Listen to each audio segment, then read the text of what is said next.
Now, hello, everybody, and welcome to Roll with Advantage. My name is Joe, and welcome to session number 72 of The Explorers of Efera. The title that is there now is not the official title. I just couldn't think of anything else. And obviously, since Cyrus wasn't present last week, we know that he was off doing other things. Something that rhymes with Sorgy that I will not dare speak on Twitch. So let's roll the intro and get started.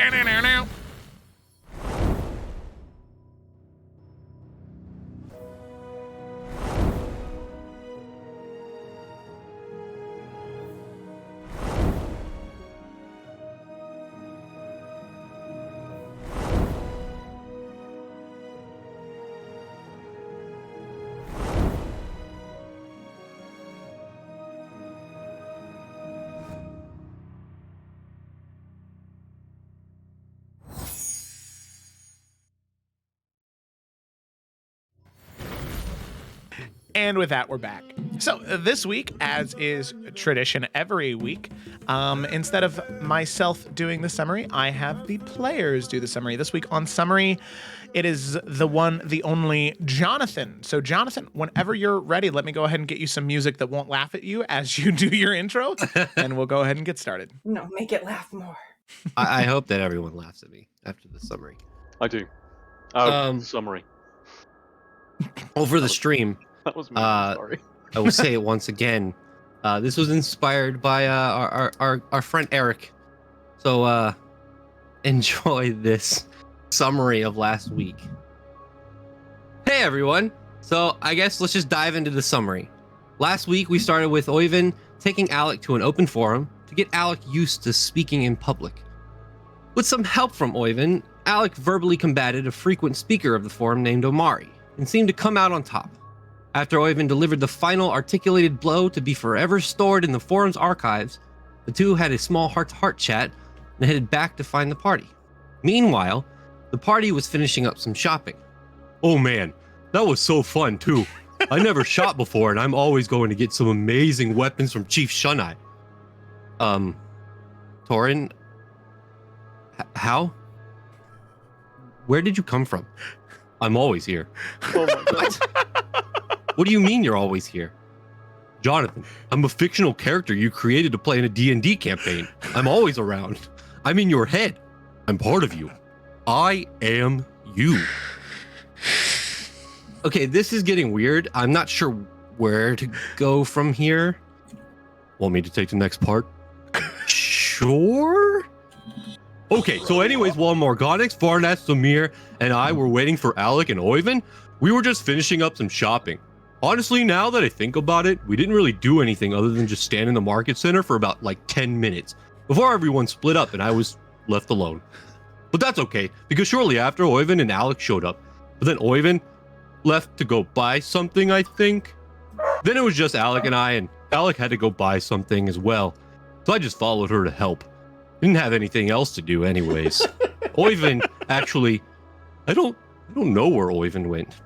Do you want me to fill in the blanks? Yeah, that would be great. Okay, so Oyvind headed to a deeper part of the market to find something other than Chief Shunai to craft a blade he could give to his daughter that would prevent anyone from scrying on her. After asking a few locals, he found a maker of such things and commissioned the weapon.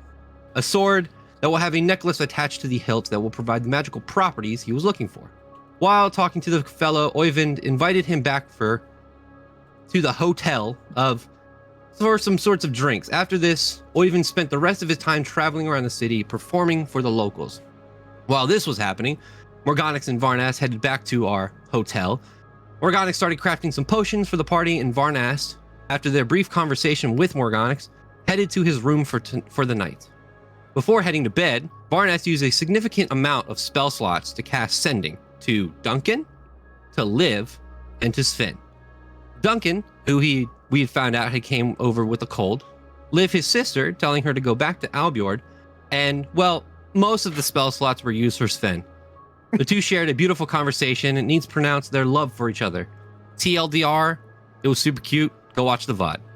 After that, we jumped back to Torin and Alex. My turn? Yes, Torin, your turn. Oh my god. Why am I getting annoyed at the thing I created?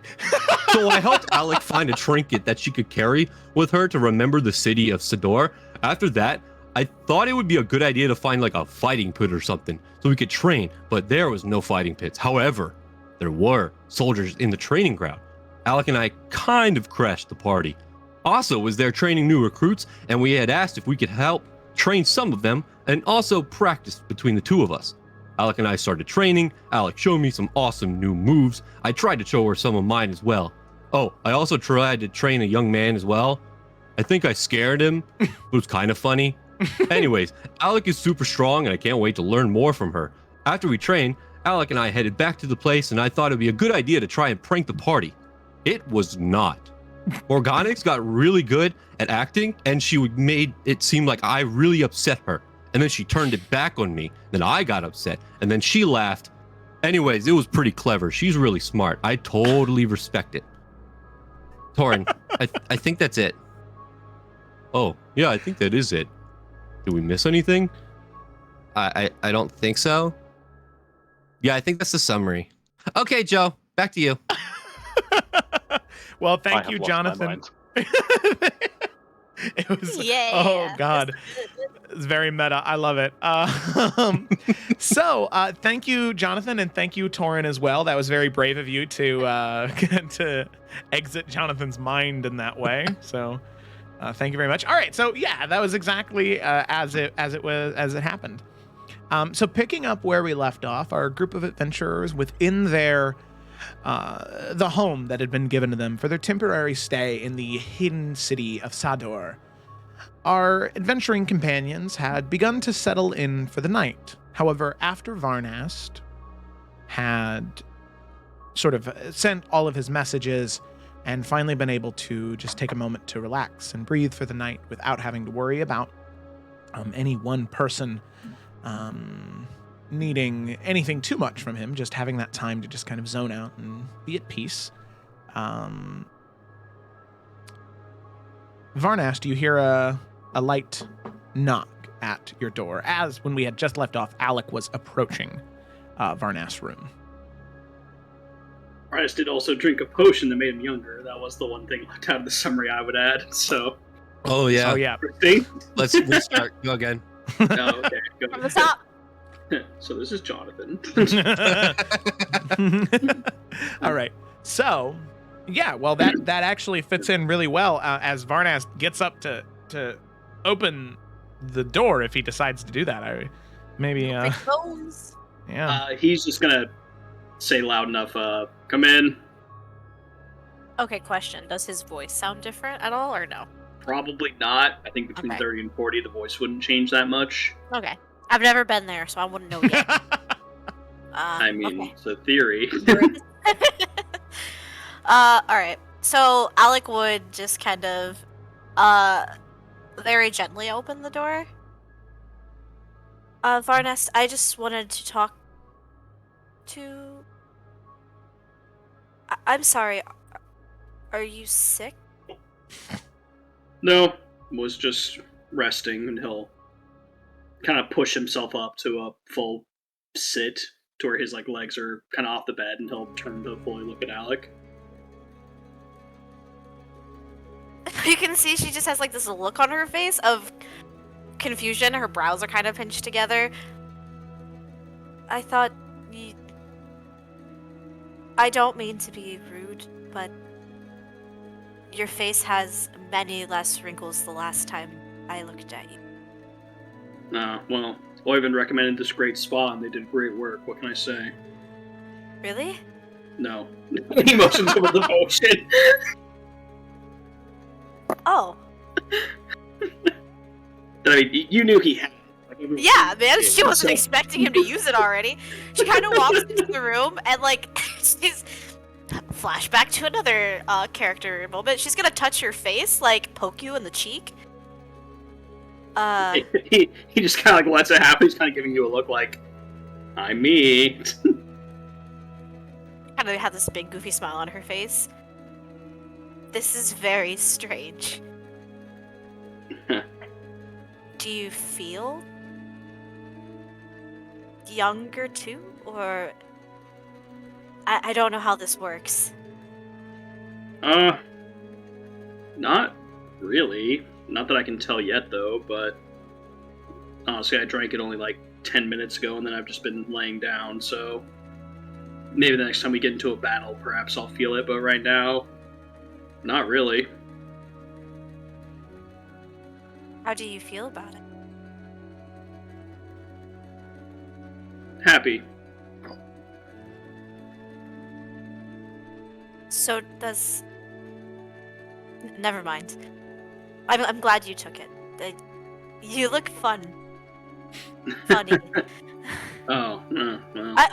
In a fun way. Okay. what were you going to ask? It doesn't matter. That's not what I actually came to talk about something else. But this is neat. And she kind of pokes you in the cheek again. I'm glad you're fascinated, so... But please, sit. What's on your mind?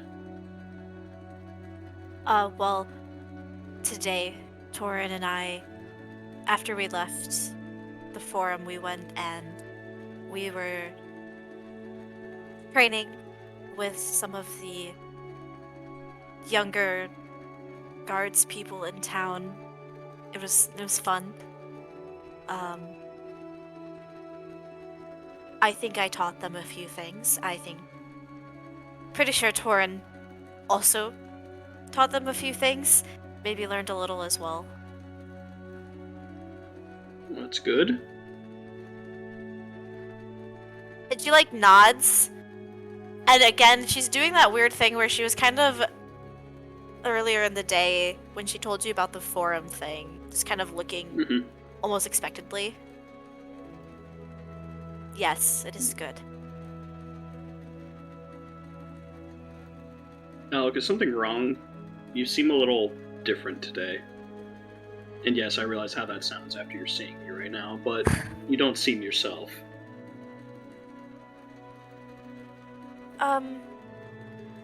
I don't think anything is wrong.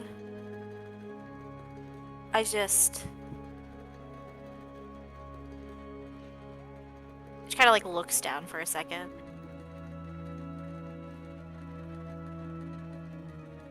Are you proud of me?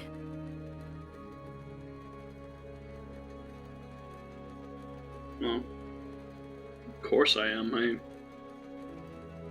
think anyone going through what you've done to move forward and rise and do as well as you have and continuing to improve and still seeking out opportunities to improve, I think that's kind of the goal to life.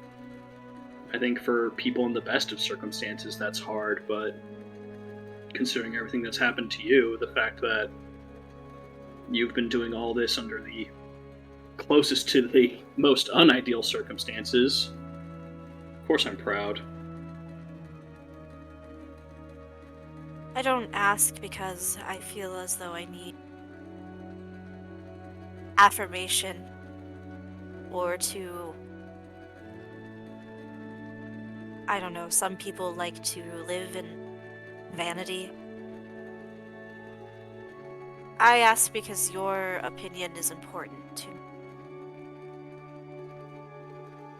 And excess pride is a dangerous thing, especially among my people, but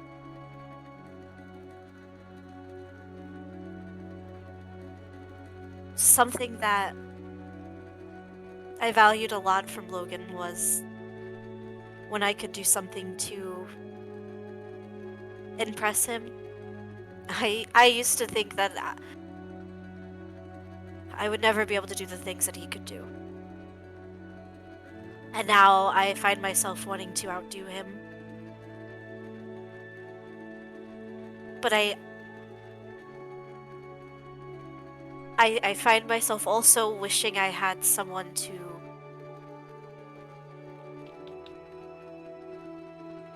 I don't know, it's one thing for a group of people to come up to you and thank you for helping liberate saving somebody, but it's another when it's someone like you who I do look up to saying it. I hope that makes sense. I think it does. Alec, I know I don't have children of my own, but I believe that every truly good parent wants their child to be better than them. Ideally, we always want the people to come after to be better. Logan learned from his parents like you learned from him. So hopefully you're not making the same mistakes that either generation did. And look at what you're doing. Look at what you've already done. You're changing things in Efera. You're making people ask questions that they never thought that they would even bother asking. There are ideas circulating that no one ever considered could one day be reality. And vanity is the last word I would use to describe you, but much of that is because of you. Because you've been willing to have these thoughts, to have these ideas, and you've been so brave to share them and bring them forward, even if there are people who would push or fight back. You've never been afraid of that. You've always wanted to do the right thing. And I think that's why so many of the natives flock to you in particular. I think with so much darkness right now, someone like you is exactly what they need.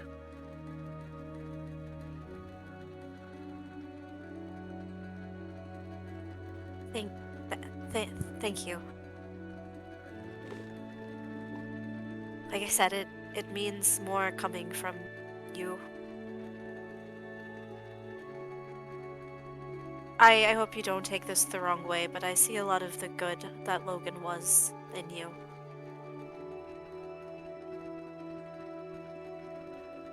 I don't think there's a bad way to take that. It has been nice to have your words, and even recently, the advice Oyvind's been giving, it has been making me feel as though I am making the right choices. And I wanted to let you know I appreciate you.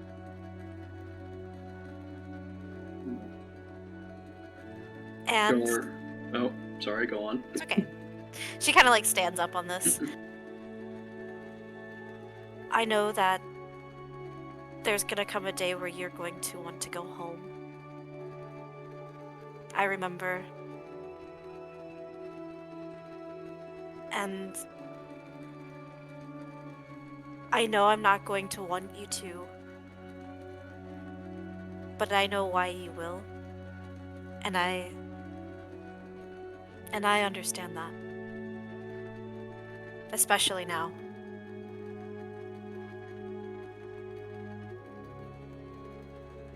Home's a interesting thing, isn't it? Yes. Varnas will stand up as well and kind of turn to face Alec. I'll go home eventually, but not until all of this is over. I'm not gonna leave and let you have to deal with this all on your own.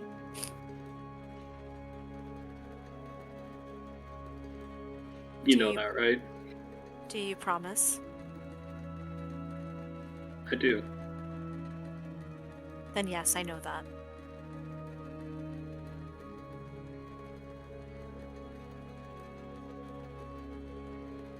I know I've said this before, and I know that the way things played out weren't ideal, but I'm sure Logan's still very proud of you, like I am.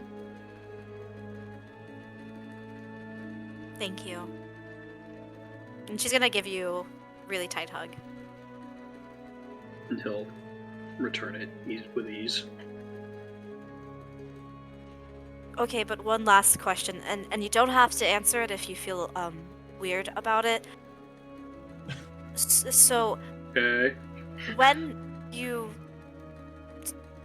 and Sven, how did you know that? You and Sven?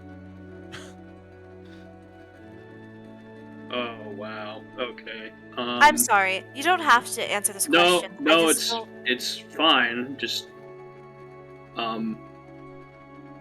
may I ask why you want to know?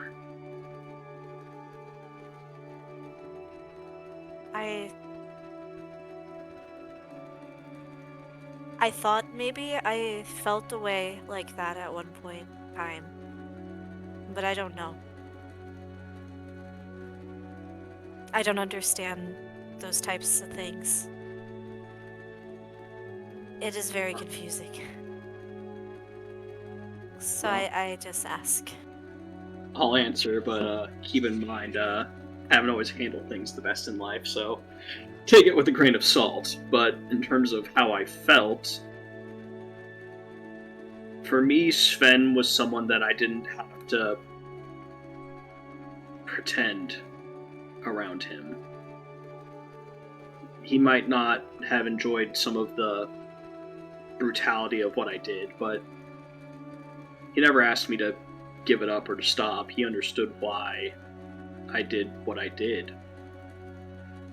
And, I never made him I never made him train. I never made him change what he was doing in his life either. We just were able to exist as who we were, and we were better with each other than without one another.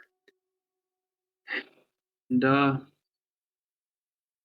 for me, just the weight that I've always put on myself, he made it a lot lighter. Like it wasn't even there when he was around, Yeah. And I was happy. And you love him. Yes, I do.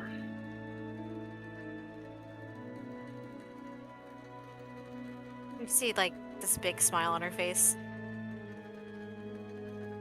I am happy for you.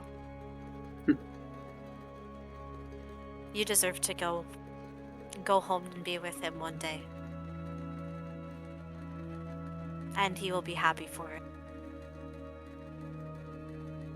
When all of this is over, that's the plan. See, she smiles even bigger at that. Good. And I will not keep you from that.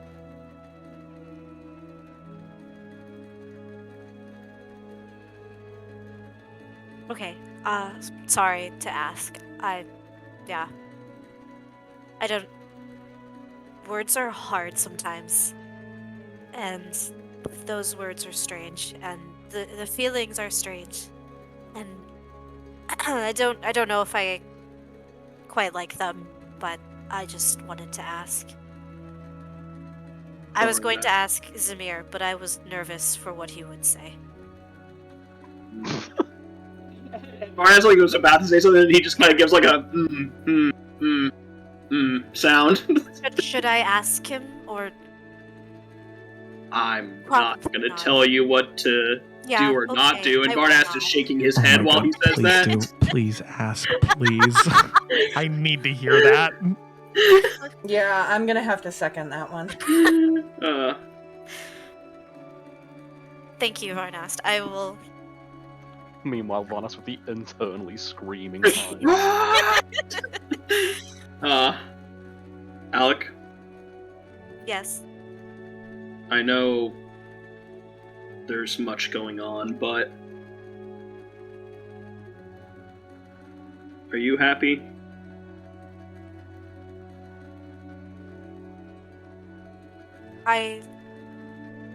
Yeah. I think I am. I have our friend back. We've made new friends. Torin is very fun to be around. Oyvind has very wise words. Samir is also back, and we've helped these people. We've made so much progress. I didn't think I could get this far. I didn't think people would actually want to listen to what I have to say. So yes, I am happy. You know, there's a saying back in Albjord.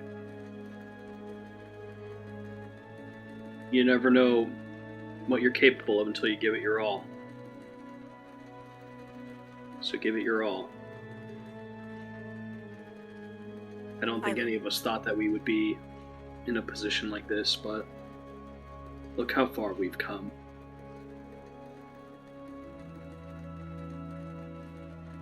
You're right. And how far we still have to go.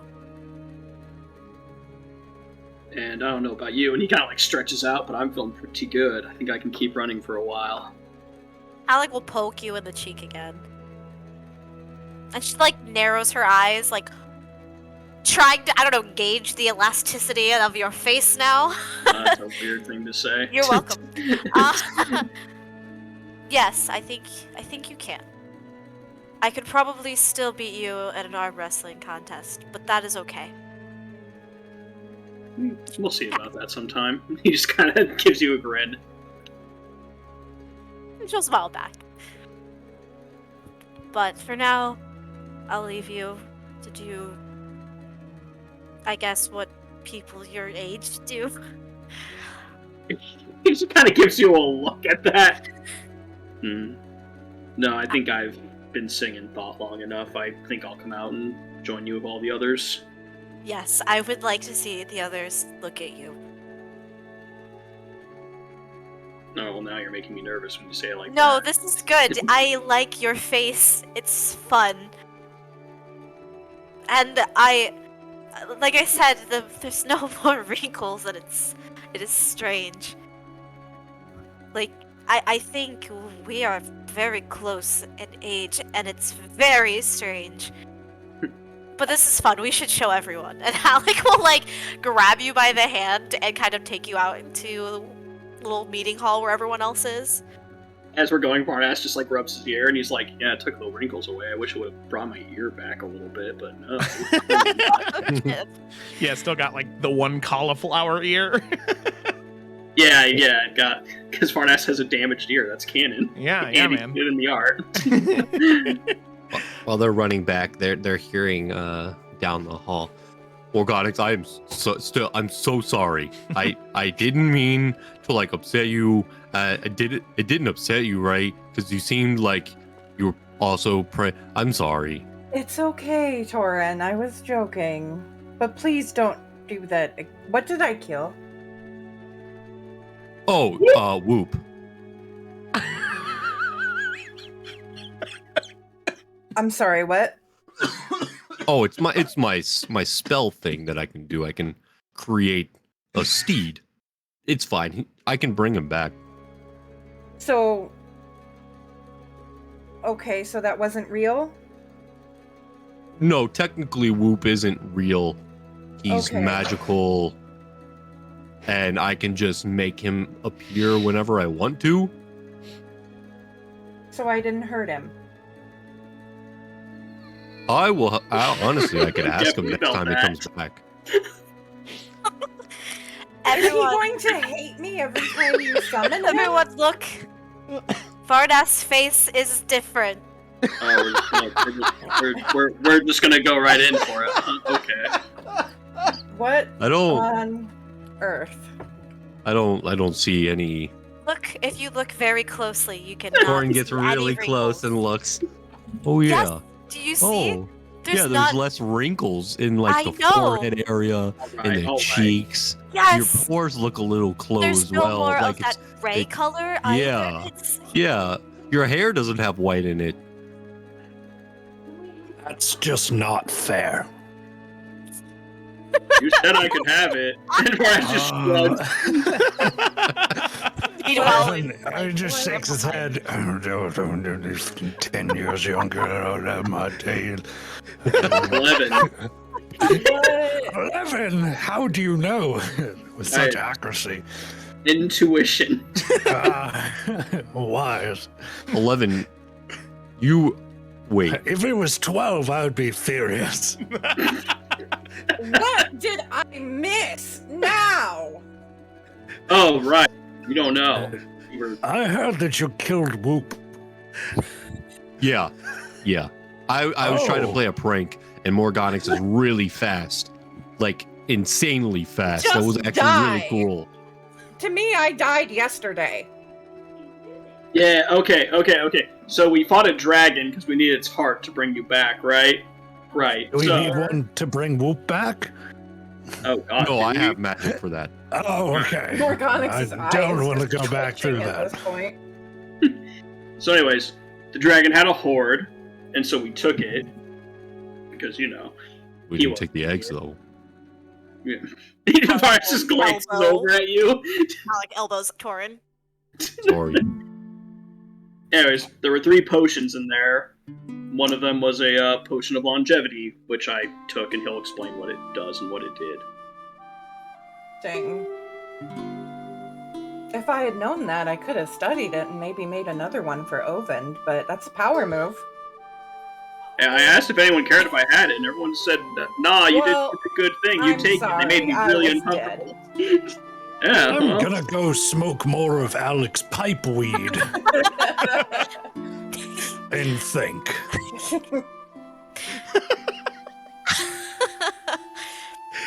Grandpa's gonna like- go smoke weed in the attic. Good job, Varnas. Raymond, I do. I think they make you very wise. It's just strange not to see them on Varnast. So, did it de-age you mentally, or are you still grumpy and dead inside? no, that was hurtful. No, I'm sorry. And she's just gonna hug him. No, and he's just like, yes, sir, a pat. It's fine. No, I'm still It was me, a just joke. look I'm younger. So sorry. I'm so It's sorry. fine. It was a joke. Fine. I'm sorry. It's fine. Varnas, tell a joke.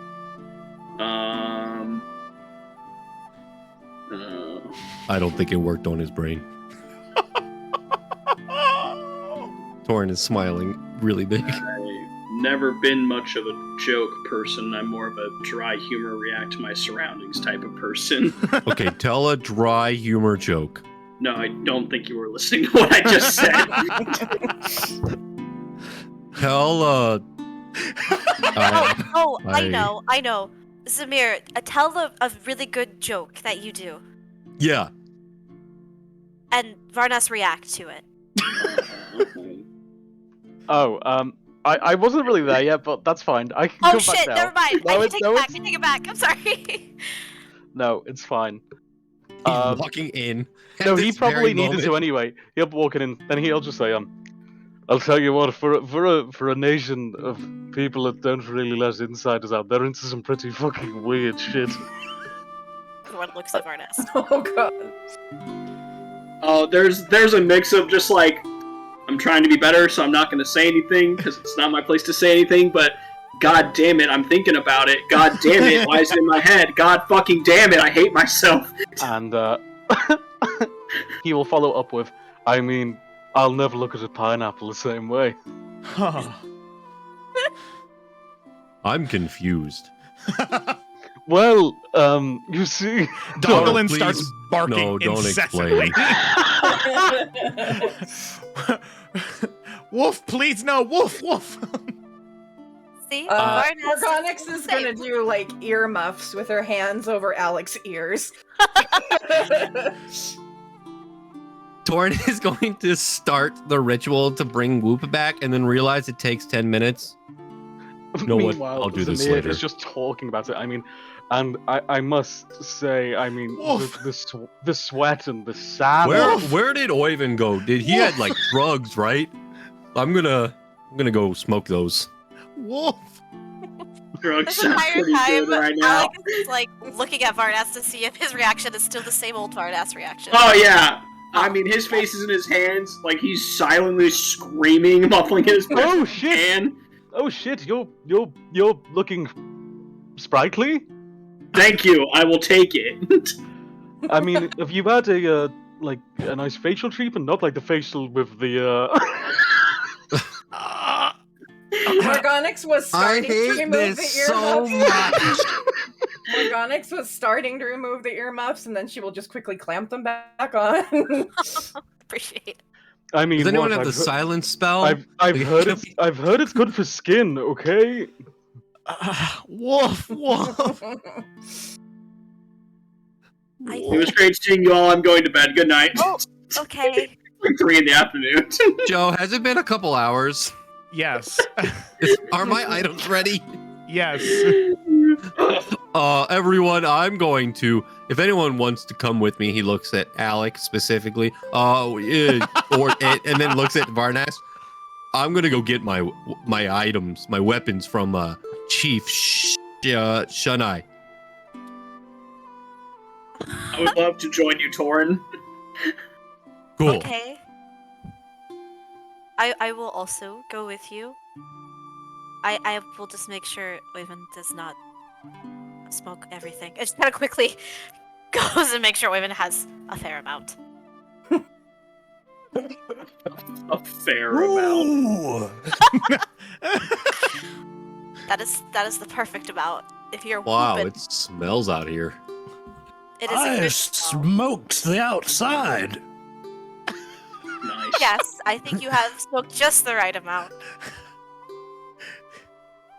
What is this session? Are we playing Efera? I don't think we are. I don't even know what's happening I think we're. anymore. Let's go Am I get your Eric stuff, Oyvind. Andre? Because this shit is weird, man. I think all of you. Actually, I'm me. All of you are Eric Andre right now because this is. I mean, during the Eric Andre show, someone occasionally walks out with a dick out. That's definitely Zamir. Zamir's character Oh makes a lot boy, more let's sense when you just just walk assume and it's go. played by Eric Andre. Jamie's wheezed. Okay, yeah, we're going to get Yeah, the we're Yeah. going to go get. Wait, I have to roleplay as a serious NPC after that? Jesus Christ. Yes, yes, you do. What, you weren't doing that as Doglin with the wolf? Whoa. The desperate, Uh, forlorn wolves. Whoa. Next time it comes around to me for reading the summary, I'm just doing Doglin. I got everything in there, didn't I? I think you did. Man. Mir definitely did, but who knows about me? Heyo. That's how I show that I'm cool with it. All right. We're We're going at the to blacksmith, right? We're at the blacksmith. Yes. Thorin's gonna knock on the door as he opens it. Hello? I'm sorry. Yeah, get back into it, Joe. Come on. I need. Bring it I back. need just a second, okay? Get 30 seconds. Oh wait, never I- mind. That's more than. All right, I'm- all right. Okay, I Varnas, got you. we'll talk to Alec on the way back. Okay.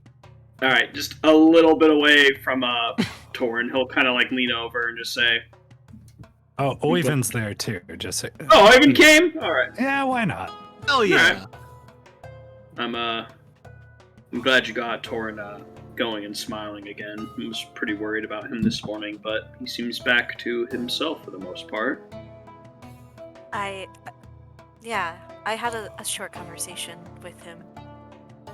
Just to remind him that it is who he is now that is what is important. Not whatever it is you both saw.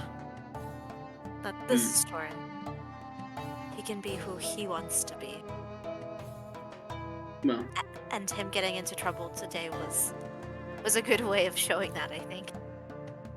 no, perhaps the three of us can start doing some more physical training all together. I think Maybe he it'll would help like keep his that. mind distracted. Yeah. I agree. I would enjoy that, and I try to teach him some of the things that you taught me, so I think it would be good to hear it from you as well. Very well. We'll start doing it soon, but for now, let's see if this NPC is ready for a discussion or not. Ah, you all have Hello? come back. Yes, Torin, I just Yeah. recently finished your armor. Armor. Yes, well, your shield, I With suppose. the weapon. Oh. The shield and weapon. In fact, Oh boy. I gave it away a little bit at the beginning. What the? Get out of here. What was that? That was a spam phone call. I Terrible. mean, the wind chimes outside. There's a really weird instrument outside.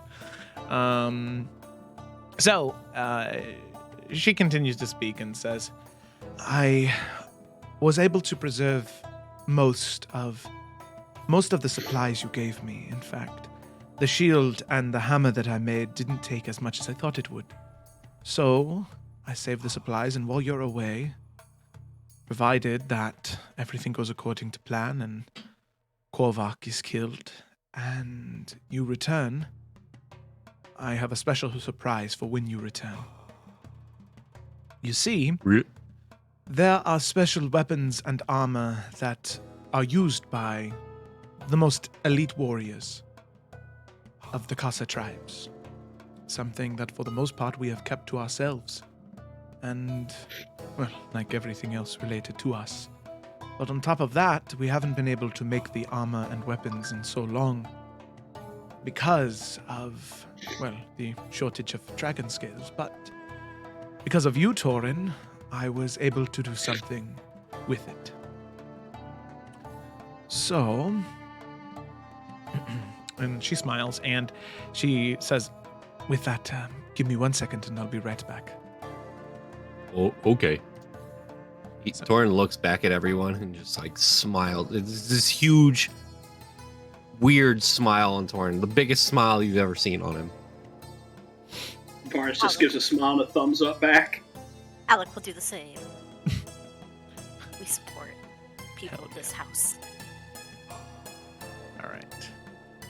So eventually, after a few moments, she does return, and you can see that she comes bearing a large shield, a larger than average. It almost kind of looks like it's in the shape of like a dragon wing, just a little bit wider to be a little bit more advantageous as a shield. And then on top of that, a hammer that is, while it still is bludgeoning, it kind of just looks like a, like this giant rock of pure, like that sort of obsidian, like ruby obsidian material, sharp on both ends, but with the dragon scale sort of cut into the rock and inlaid, where it's sort of giving off this deep red glow in different places, sort of cascading this illusory fire all around it. Same with the shield. And she says, this is the shield and hammer of the Othunzai. Now, this shield and this hammer, when wielded together, they have incredible effects. And then when I finish the armor and you return, provided everything goes according to plan, the effect is amplified even further. Othunzai is Cassian for Warrior of Black Flame, an honor that I am proud to bestow upon you, Torin. You see, what this hammer and this shield can do is it can, to a degree, absorb incoming kinetic or magical energy, store it within the shield, and channel it out into the hammer. Has the ability to enhance your own attacks with the damage people tried to cause you. It is something that helped our warriors live in the Great Wars so many years ago. The reason we are standing here is because so many of them lost their lives fighting to the last man, to the last person. And so, using those ancient techniques, I would like to gift this shield and this hammer to you. With that, she will hand off the shield, kind of helping you strap on the shield and test the weight of the hammer. It feels great. It is heavy, but it is easily maneuverable. And pretty much, and John, you and I talked about the mechanics a little bit of it without getting into aesthetics, so you're aware of that. But just so everyone else is aware, if you've ever seen the movie Black Panther, the shield works very similar to Black Panther's armor, where for each attack that misses Torin, up to 3 charges, it's stored within the shield. And then he can expend a charge as part of an attack to add a damage die to his weapon attack. Now, those charges go away at the beginning of each one of his turns, or at the end of each one of his turns, I believe is the thing. Yeah. Yeah, at the end of each one of his turns. End of your turn. Yeah. So it is, it's very similar to that. And this is something that I've done before for old campaigns, and I haven't had a chance to do it yet because it's a higher level thing. But like she said, this is part of an armor set. So pretty much if Torin has all 3 items attuned, kind of like in a game like Diablo or World of Warcraft where they have armor and weapon sets, for each piece that he has equipped after the first one, there's an additional bonus and maybe a feature or a passive effect that will be there. So right now he has 2 of the 3, which means he gets 1 additional bonus. So yeah, there is that, Torin, and as soon as you attune to them, you will have the ability to use those whenever you get into your next combat. Are they in D&D Beyond? Yes, I will add them right now. You see Torin, like, kind of, as he's strapping on the shield and kind of, like, looking at it, and then he takes the hammer. Like, almost Thor style. I assume that the hammer has, like, a little, like, wrist guard that he can have on his wrist so that it doesn't, like, fall off. Yeah. So, it kind of like Thor, he's going to spin the hammer really fast and, like, catch it. And then, like, he's just looking at both of the weapons, or the, the shield and the hammer. Mm-hmm. And he just starts swinging the hammer and, like, kind of, like, testing it out. And he's like, this is amazing. And he, like, kneels down. Thank you so much. I promise that I will use this title and these beautiful crafted items to take down Korvac. I will not let you down. And I will hold you to your word. I'll hold all of you. As she looks back to you, Alec, Oyvind, and Varnast. All of you, and the other 2 that aren't here. All of you to your word. You've been truthful thus far, and all of us here hope that you'll be able to accomplish what you seek out to do.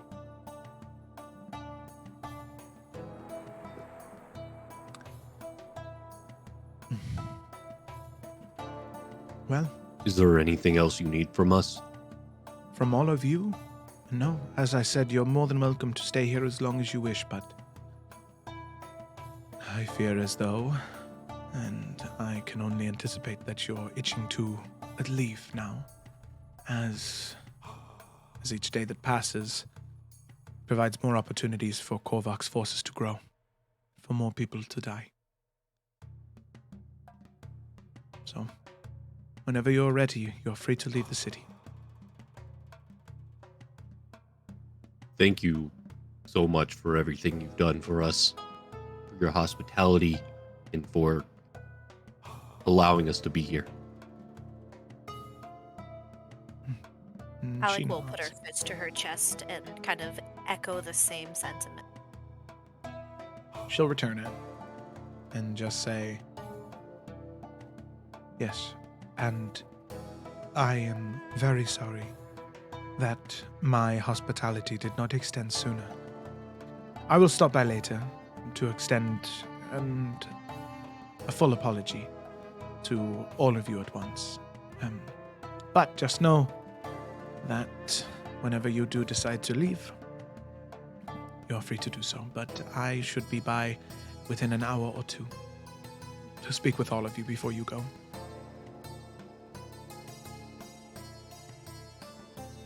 Then we will see you then. All right. She'll nod, and then I suppose all of you head back then, unless there was anything else you wanted to do. I'm good just to head back. Not for me. Alec got her little trinket thing, right? Yep. That was established last time? Mhm. Okay, then yes. Correctamundo. Okay, alrighty. So with that, Yeah. the 4 of you head back. For the 4 of you, was there anything else you wanted to do on the way back, or you just headed straight back to the little? I'm good just to head back to Morgonix and Zamir, but if anyone has anything. Same.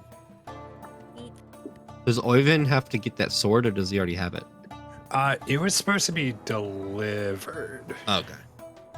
Oh yeah. That That and the other stuff. But if it doesn't get delivered, because I gave the guy the option, Oyvind would take a small path down to that area and grab it. Yeah, no, and I would say that he would have decided to deliver it to Oyvind. Taking the long journey out. Oyvind convinced him to step outside his home for once. And he did. Yeah, he delivered it. And we'll get to that in just a second, just in case that turns into something else. So, with that, all of you return. Morganac, Zamir, was there anything that the two of you wanted to discuss while everyone else was gone, or are you just kind of working on your own things and on the interim? Good. No, go for it. No, I was going to say, no, Zamir's not. No, he would just kind of be being gross and just eating food. Gotta rehydrate. Yeah, Morganac. I like the lights. She might be working with Minerva a little, like training, but nothing too intensive because she kind of did just traumatize the poor thing. Yeah, that only makes sense. Alrighty. So with that, eventually the four other party members return. Oh, you know what? Actually, before they are able to return, Morganax, you do hear a slight knock at the door. Okay. I'll go answer it. Okay. As you open it up, you can see there is an older man of Cassian descent. But you can see that he has like one of his entire legs is this sort of shard of that obsidian material. As he kind of is holding a sword, looks to be wrapped in a piece of cloth. As he approaches and says, Sorry, I think that I may have the wrong home. I'm looking for a very tall man, bluish skin, Oyvind, I believe his name was. Yes. He stepped out. Yes, I wanted to. He asked me to deliver this. It is a sword he had made for his daughter. Oh, I can take it. Did he pay you already? Yes, he did. Very well. And he hands you the sword very delicately, and says, If you could just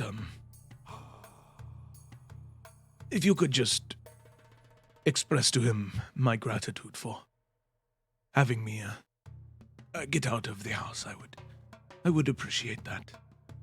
Of course. Thank you for bringing this by. Doggo, no. And at about that point, the four of them now begin to approach, and you can see Zamir looking at an aubergine. Oh my god. So you can see Doggle and Bark seeing this intruder standing in front of the door. And the old man turns around and sees Oyvind approaching and then looks to you. He doesn't look at you, Morganax, but he mutters under his breath, Oh, well, now this is awkward. and he looks to you, Morganax. Have a good day. I'll kind of wave at Oyvind and hold up the parcel that is obviously Christmas wrapped sword. And then you can see the old man. He's kind of like going back and forth. He's not sure if he should start walking down the stairs to meet the group where they're at or stay where he's at. So he's just kind of like takes a step forward and then kind of waits and then settles in and then maybe takes a step back and just kind of looks around just waiting. Oh, that's a nightmare. It is. Morganax, it's especially painful for you because the door is currently open and you're just standing there with a sword in your hand as the old man is just kind of like looking to you and he'll like smile. And then Can he'll I like, offer you some water or tea? Oh, yes, that would be very nice if you'd be willing to share.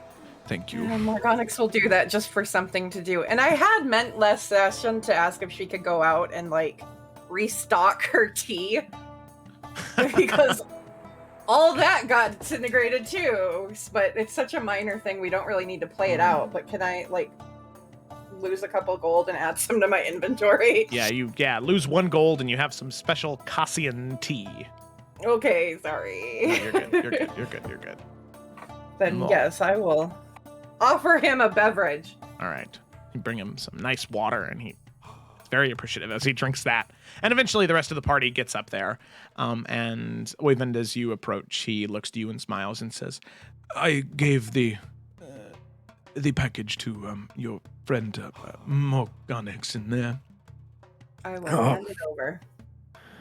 Thank you. You were able to get that to me much sooner than I was expecting. Here, if you have some time, we're going to be preparing to leave, but please enjoy our hospitality. Our services were able to get us the finery, and I would be sad to see any of it go to waste. Well, I appreciate the offer. I think I'm going to take a walk around the city. It has been a while since I've done that. But thank you. You are very welcome. Yes, I do not want to keep you from your walk. I do appreciate it. Were you also able to get that potion for me that I asked you to acquire? The one for being a bit more charismatic. Yes, I was. Here you go. Thank you very much. Thank you for reminding me. I would have forgotten otherwise. I see. Well, those things happen. DM, does he smell like the pipe weed? You're not sure if it's your own clothes or him. It could be either one at this point. Very well. And Oyvind will take the things and walk away. Oyvind, are you going to start training with a sword? Dead.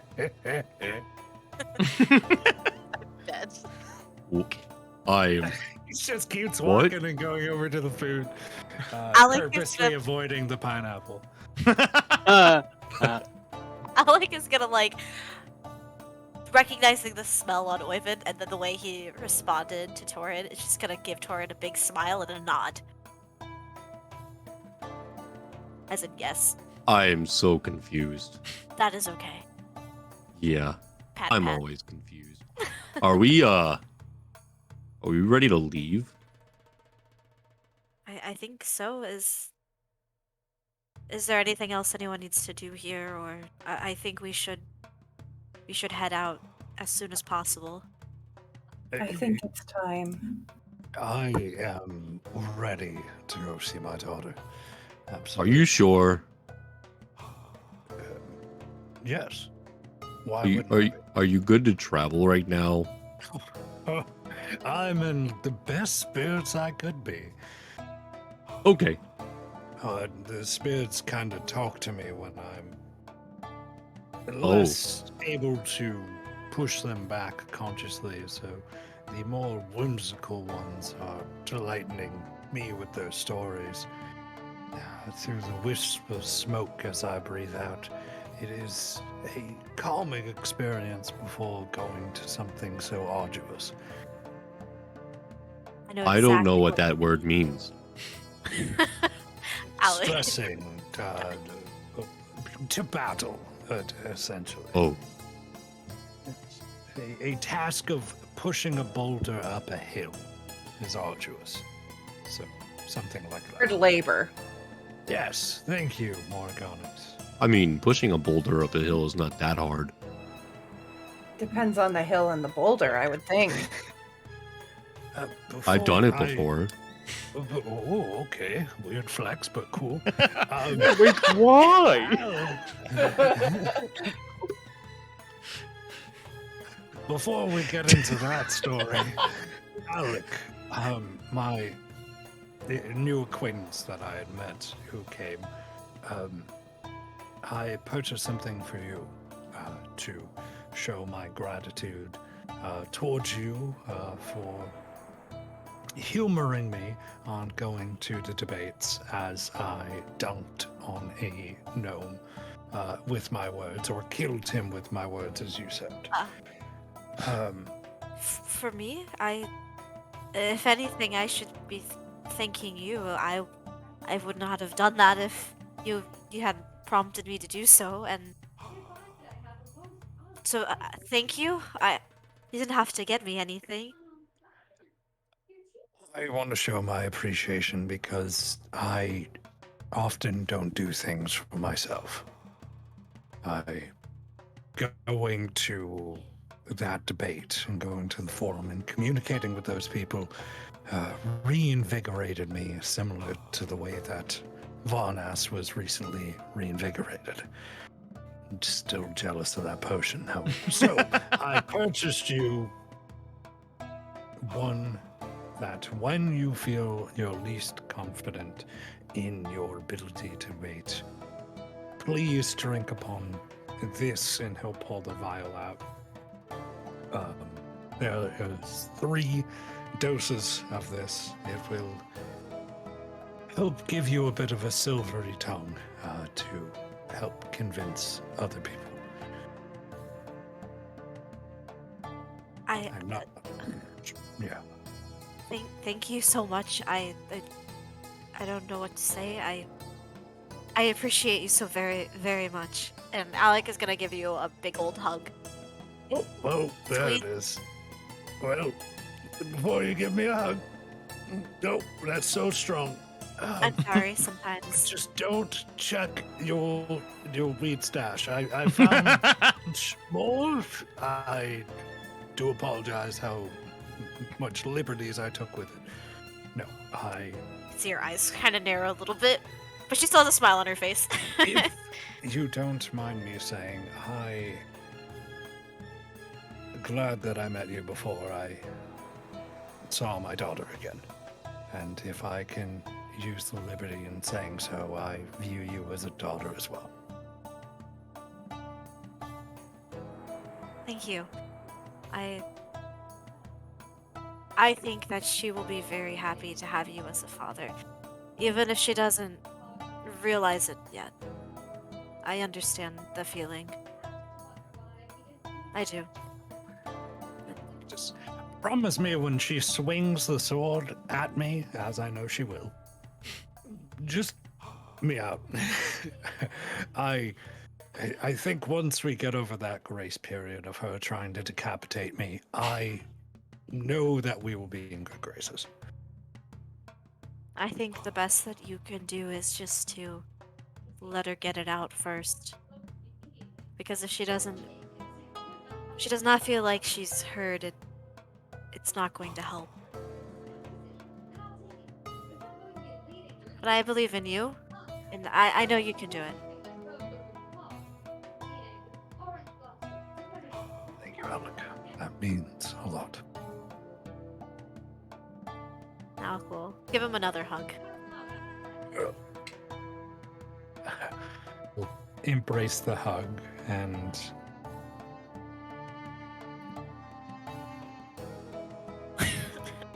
that's it. Yeah, and just space off because he's high still.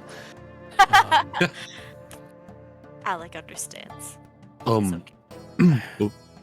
Before we leave, Alec, do you want my other hammer? I will never use it.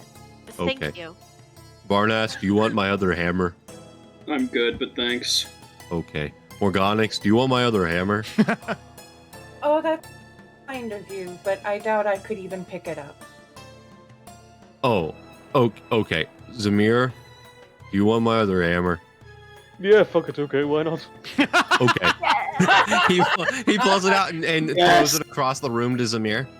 Oh God. Like throwing a sack of potatoes just across the room for you to catch. Can I catch it in the bag of holding? Make Yeah. an acrobatics check. Yeah. Oh, I'm so here for this. This is everything I want right now. That gift, Yeah, Ryan. Perfect. I'm dead.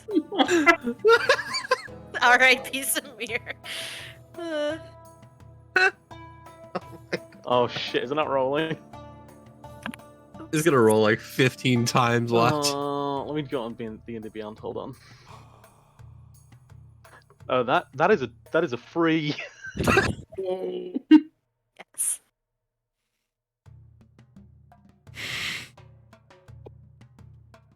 Give me a Joe, second. did you die? Give me a Okay. second. Sorry, give me a second.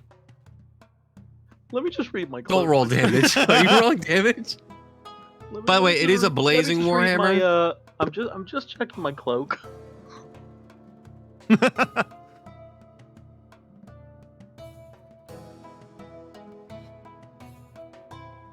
Suspense of throwing a hammer to give to Samir.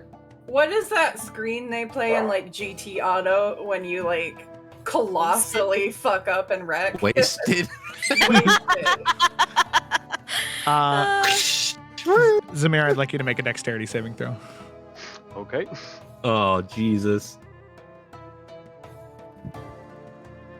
That's a 15. Okay. Zamir, you throw the bag up in order to try and catch it, just so it like shoot. What the? Okay. so it shoots in there, and you can see it's lining up pretty well. And as you move it into the way, to just have it slide in there, you can see that you're just a few inches off, and you know that few inches, these like sharp protrusions on the hammer, you know that those would impact right with the bag and rip and tear it.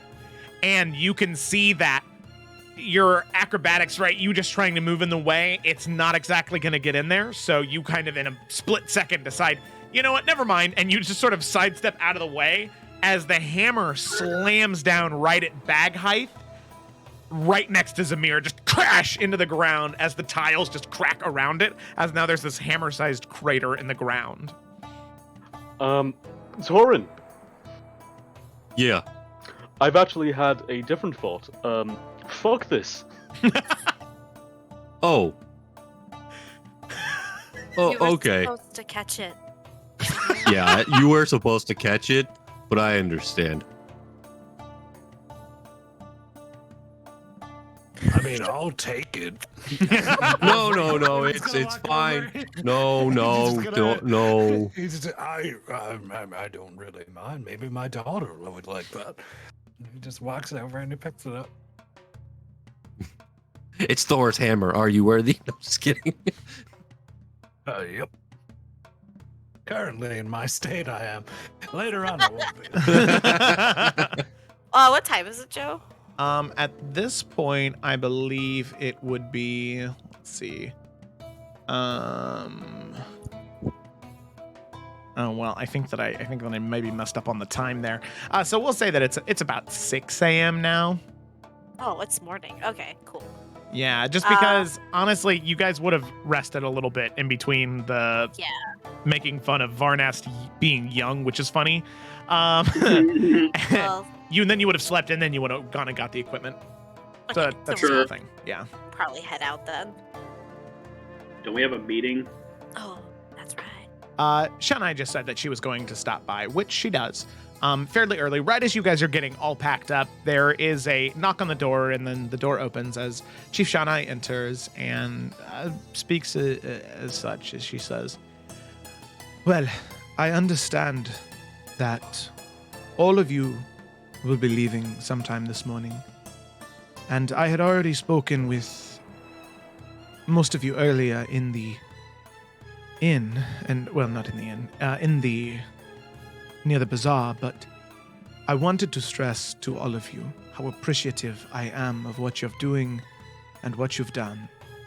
I understand that the ritual for Morganax was something that we did for you, but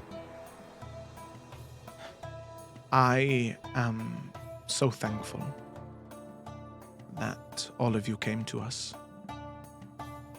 for that.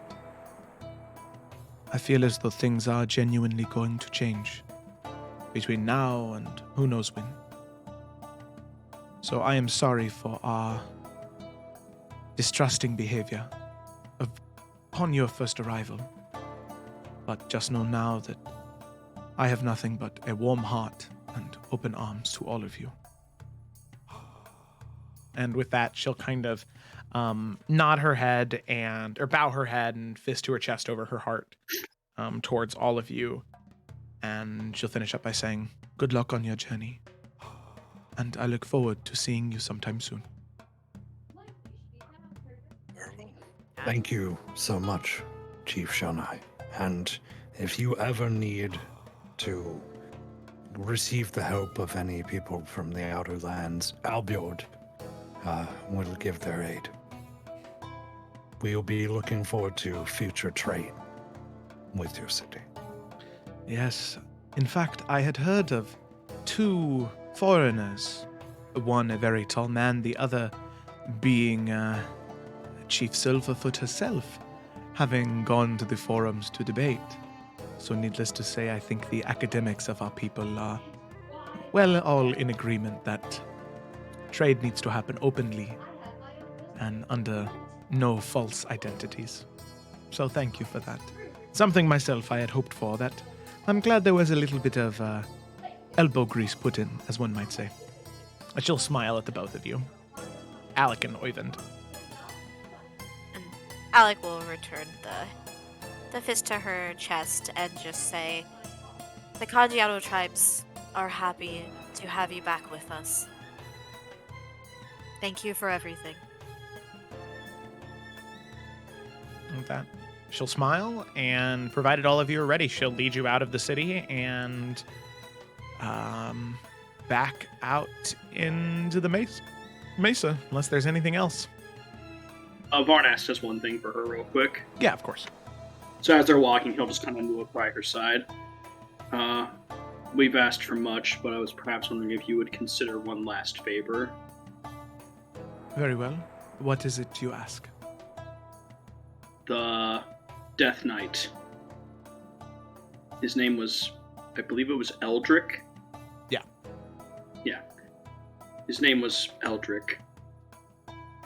He fought against the Dark for his entire life and was forced to serve in death. If you'd perhaps consider a gravesite, a memorial, something for him. I don't want him to be remembered for what he was forced to do. Of course. This can be arranged, but it is strange, that name. It is not native to these lands, and I suppose that it's not foreign for the Dark One to move people around to wherever they can be most advantageous, but strange.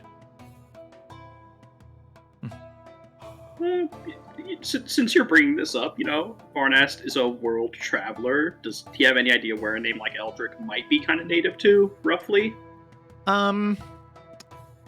Make a history check. Could she maybe assist in that somehow? Yeah, I would say that, Shauna is not trying to hide this discourse or this conversation. Oh, So- no. Yeah, so I'd say the two of you could either make your own individual rolls or one of you could roll with advantage. It's up to you. What do you want to do, LS?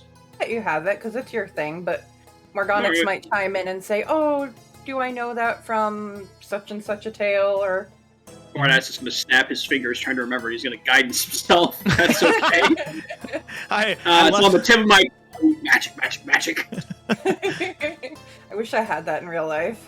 Okay, well, one the more, guidance. and then I'll even better! Oh, nice. Nice. And don't you add a D? Yep. 26. I thought that was a 1. 26. No, you've never heard the name. God damn it. God, could you imagine?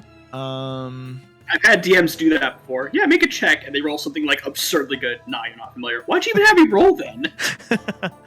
So, interestingly enough, Varnast, you can plot locally, or like a general area.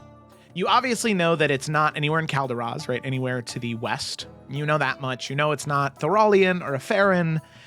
You know it's not a name from the Salamander Coast or from Iverion. Maybe Tarkirian or Macavian. You're not super sure because that name may have come up, but it's always some variation of that name just from the people that you've met and the stories that you know. But Morgonix, while you're able to funnel it there, as soon as you say something about Macavian or maybe one of the southern colonies of Macavia, Morgonix, you have this sort of moment in speaking back and forth with Varnast and Chief Shanai of there are lands to the very, very, very, very far south of the world. The lost lands of Lyodon, a land covered in sheets of ice and misery. And the name Eldrick, that archaic form of it, you did a study in your very early years of the college, Morgonix, about the ancient histories of the world.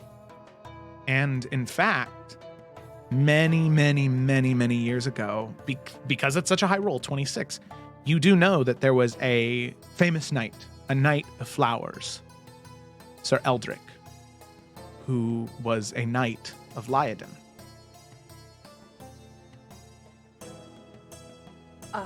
I will convey that. Yeah, so literally the opposite end of the world from where you are right now. Jesus. When the Death Knight was defeated, life came to that place where there was previously none. He must have been incredibly powerful in life.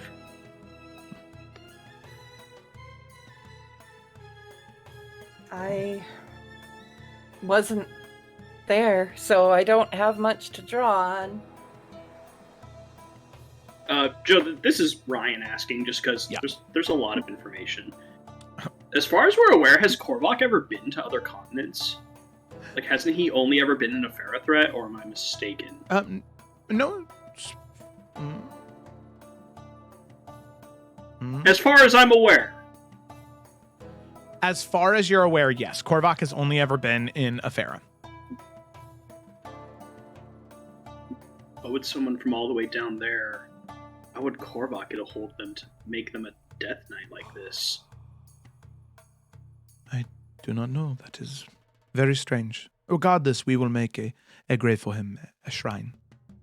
So, The next time I am able to talk to my family, I could ask my mom to do some research on it. Theology is, my dad, theology is kind of his thing. I don't know how much he'd have about Kobach, but he'd probably enjoy the rabbit hole. Well, it can't hurt to ask for a minimum. Okay. Well, thank you. It means a Nobody lot. tell them that I died. We're just putting that on the table right now. Don't know what you're talking about. Mm-hmm. I'm so sorry. I didn't mean to interrupt. Who did? What? I. Wolf. All right. Thank you. Thank you so much for all that you did for me and my friends. I'm very grateful.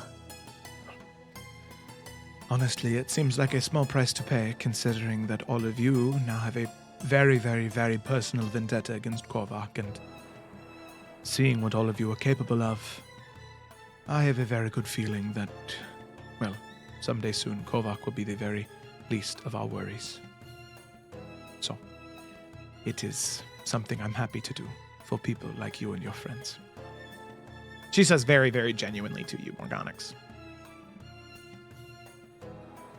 I don't know if it's totally inappropriate considering she's like a chief, but Morgonix is gonna hug her.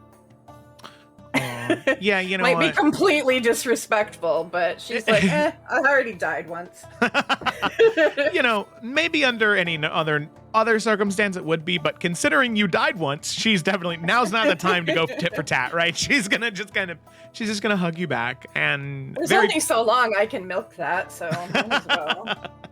Yeah, and you know, she's very, very warm to the touch. It's kind of like being in a well-insulated house with this blazing fireplace as you hug her and eventually pull away. And with that, you can see these sort of trickles of sunlight begin to crest through the caves that you've just entered into. as you begin to exit out of the home of the Casa people and back deep into the mesa. Go visit a worm. Chief Shanai, she smiles to all of you as you approach the exit, and she once again just says, "If there is ever anything you need that I can be of assistance for, please do not hesitate to ask. Regardless of what happens with Kobach in the next days or weeks, please know that all of you are heroes in the eyes of me and my people. All of the people of Efera, even if they are too blind to see it now."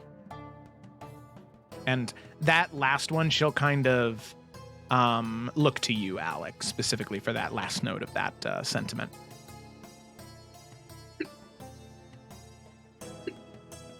Like I said, she'll just continue to be very respectful.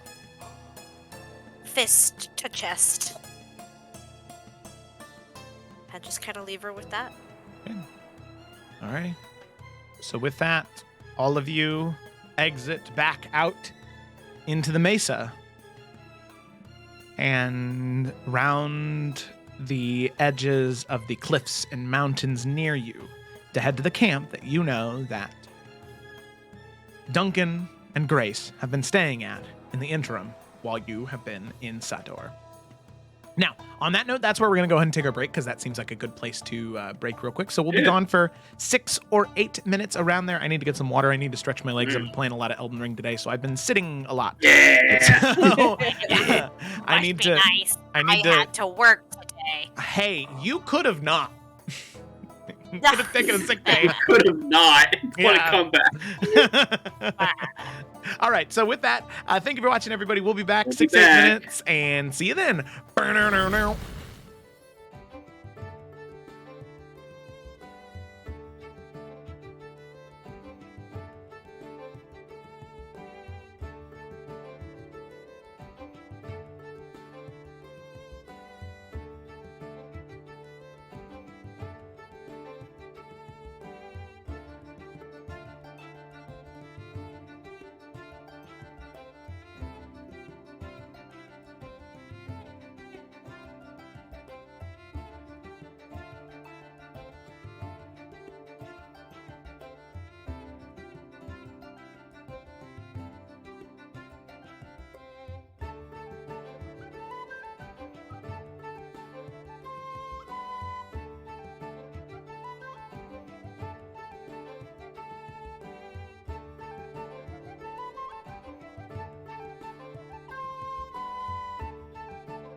Hello, everybody. We are back. So, as I had said before, well, as Kayla had said, she's not going to be here for the rest of the session. But anytime that anything needs to be role played with Alec, obviously, Kayla and I have talked about what she would say for most things, and for any encounters or things that may happen, that we've talked. So we're both on the same page. So with that, we'll go ahead and dive right back in, picking up where we had left off with our group of adventurers. They had finally found themselves in a position to leave the hidden city of Sador, the home of the hidden Casa tribes. After quite some time here, going through the ritual of the resurrection of Morganix, speaking with the chief of the Casa tribes, Chief Shanai, they were finally able to collect the supplies they needed to, so that way they could feel confident moving further north in the Bloody Mesa to hopefully bring down Kobach to end at least his reign on the Bloody Mesa and his torment of the other tribes within Efera. So that is currently where the party is heading, but they have a few things on their mind as they head that way. For one, they do need to speak with Grace and Duncan to make sure everything is fine there. On top of that, they do know that Dinin Baynir is on his way per the request of a golden-haired, golden-skinned man in black velvet trimmed with purple. A man that, while Oyvind does not know personally, was able to grow accounted with thanks to the party, saying the description of that man matches that of the Immortal that they know. So there is something happening there. Obviously, not with the same mannerisms, not with Sigrun, which he is almost always surrounded by, and just a different act to him entirely. He tells Denon to go after the Wardens of Efera, and that he'll be sending somebody along with Denon to help ensure this successful demise of the Wardens, as he will be busy doing other things. So they know that there is likely going to be an ambush or some type of attack from Dinin Baynir along the way. So they're prepared for that. They're ever watchful. But before they can actually get on the road and head in that direction, they need to speak with Grace and Duncan. So picking up there for the first time in a while, you can finally hear the desert winds begin to pick up around you. Winds whipping at the cliffside, at the tents, and at your collection of riding lizards that are currently sitting outside the tents, tucked away in the small inlet. Maybe a 30 to 45 minute walk from the entrance of the Casa tribes. So as you make your way up to the tent, those of you with a higher passive perception here at first, but eventually everybody does, as you make your way closer and closer to the tent, you can hear these like fits of coughing, this hacking, as it is definitely Duncan, but worse than what you've heard before, as he's currently coughing and hacking up a lung as all of you make your way towards the tent. I will say that... Yeah. Can we say that Torin cast Find Steed? Oh, that's totally fine. Whoop! Cool. All right. So, that is totally okay. So with that, Torin, you come riding up on Whoop, and the rest of you are just walking along.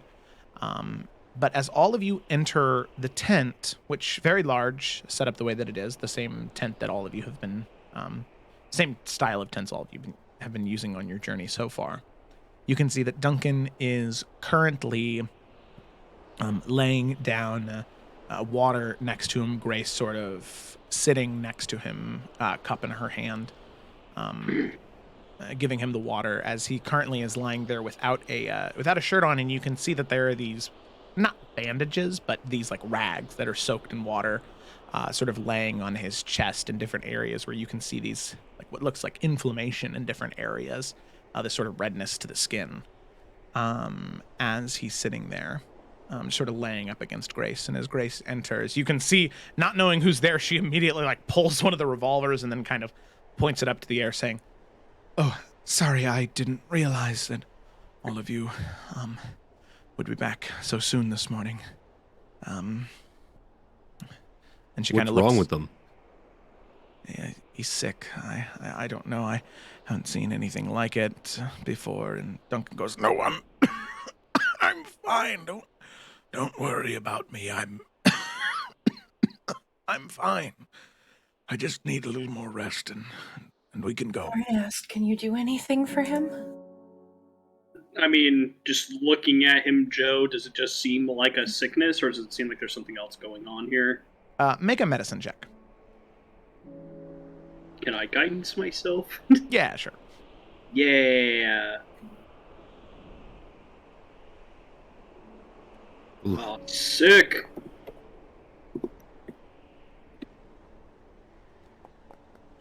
Clickety clack, 25. Guidance is consistent today.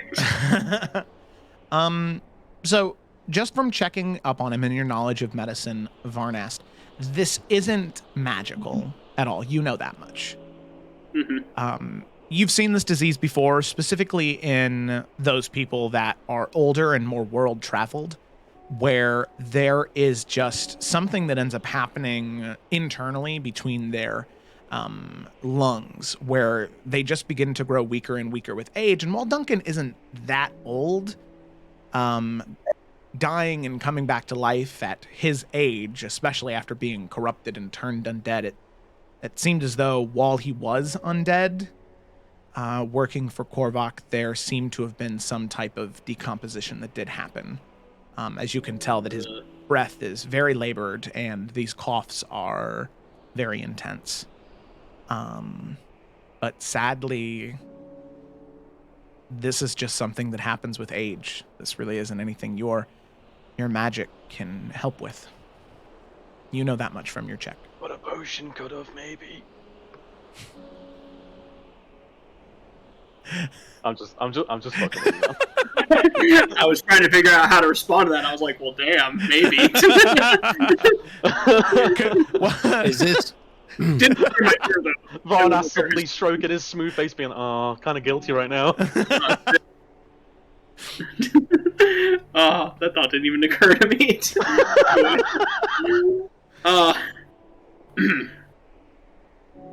But yeah, so I mean, he's just gonna kind of look at Morgonix and just slowly kind of shake his head.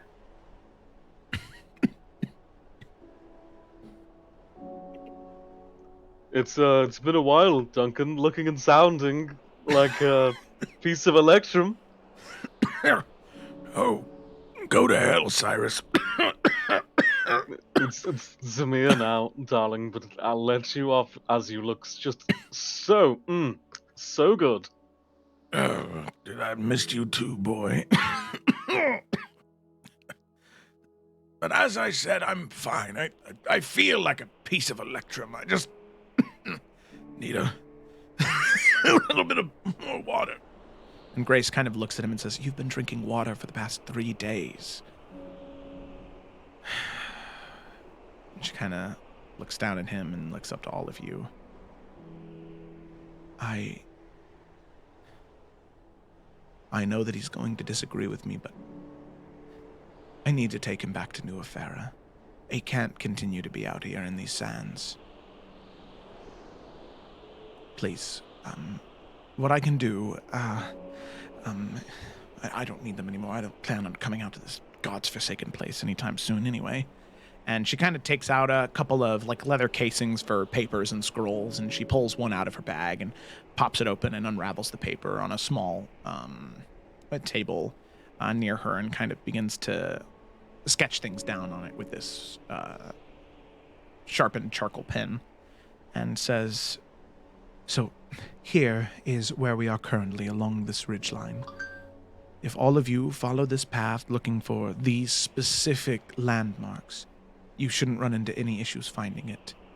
Me and Duncan and Frederick, we had been this far before. I want to be there with all of you, but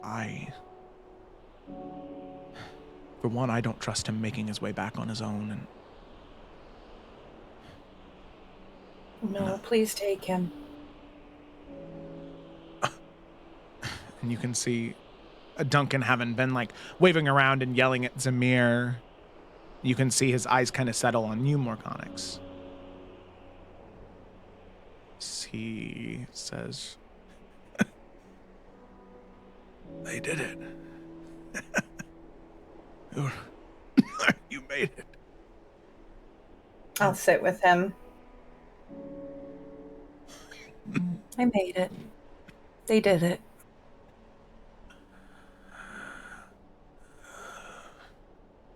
Now you have to make it. No.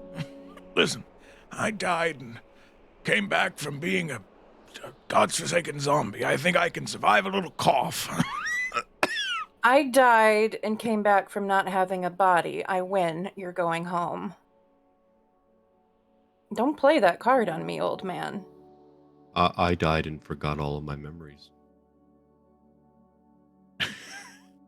Oh, we're Morgonix not. is going to look at the room and sort of be counting on her fingers everyone that she knows has died one way or another and realize that this is an unsettling theme within their party. I just see and speak with the dead. I thought we were just. Dead. Are we just all just? I thought we were just saying stuff about death. Listen, and Duncan will kind of raise up his hand. I don't have a problem with going back. I know I'm sick. I know whatever magic was put upon me has hurt me more than what can be fixed. I'm just... And he kind of exhales and he looks at you, Morgonix, and says,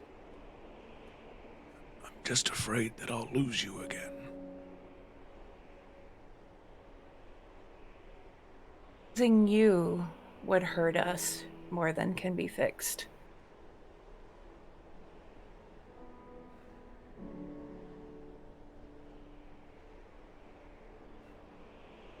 And I had to do that once before, too.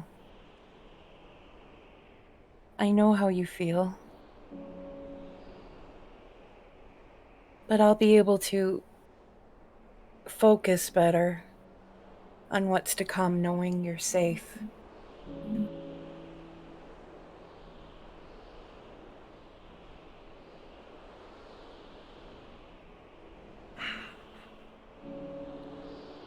All right, I hear you.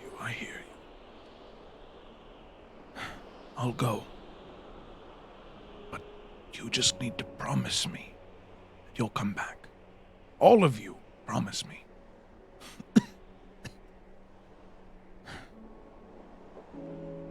Well, we don't plan on going anywhere. We're gonna go find this Kobach and kick his ass. Good. That's the spirit I like to hear. The only thing I want to see from any of you is I want that one to get his hands a little dirty. and he kind of looks to Zamir and laughs a little bit. And Not in the way like I heard he did in Nuverdalka. That It's worse now. Oh yeah, he teleported into a person. I was thinking of the pineapple, but also yes. Oh. all right. Well, Grace, at least let me put a shirt on. Or if it would make you more comfortable, we can take ours off. Yeah. No, thank you. If I'm gonna be around you, Zamir, I'd like all of my clothes on. as he kind of strains to put the shirt and then jacket on over top of it. While they're doing that, because I imagine Grace is like trying to help him as best she can. Oh, for sure. Varnax is going to look to the party. Does anyone want to go with them? No. Absolutely not. No offense. He looks to the two of them. Nah, just fucking with you. Yeah, Zamir, you're not invited anyway. Nah, You can't sit with us. I'm too classy for you anyway.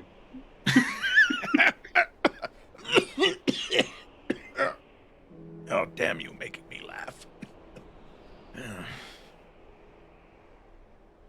Out of character, Mhm. how does it seem like they're going to be getting back? Do they have to hoof it, or do they have means of teleportation? I can't remember. The lizards. So they'll just Okay. be riding the lizards back and camping periodically. Actually, no. I mean, Duncan, if you know any of the runes closer by, I can literally just send you there. I can just draw a teleportation circle like now. Oh. I mean, I wasn't there, so I don't know them. But if you can, or Grace Actually, can you know what? tell me. I do. There are, runes in, they're in the academy. I had them drawn up there. Rather recently, I could give you those, and well, we could, I could go back there. Granted, New Verdalka's a little bit further away than New Efera, but I mean, a little more comfy than riding on a fucking lizard in the desert. no, Yeah. you're right there. Yes, if you could, Zemia, I'd be very appreciative, and I take back my comment about you getting your hands dirty.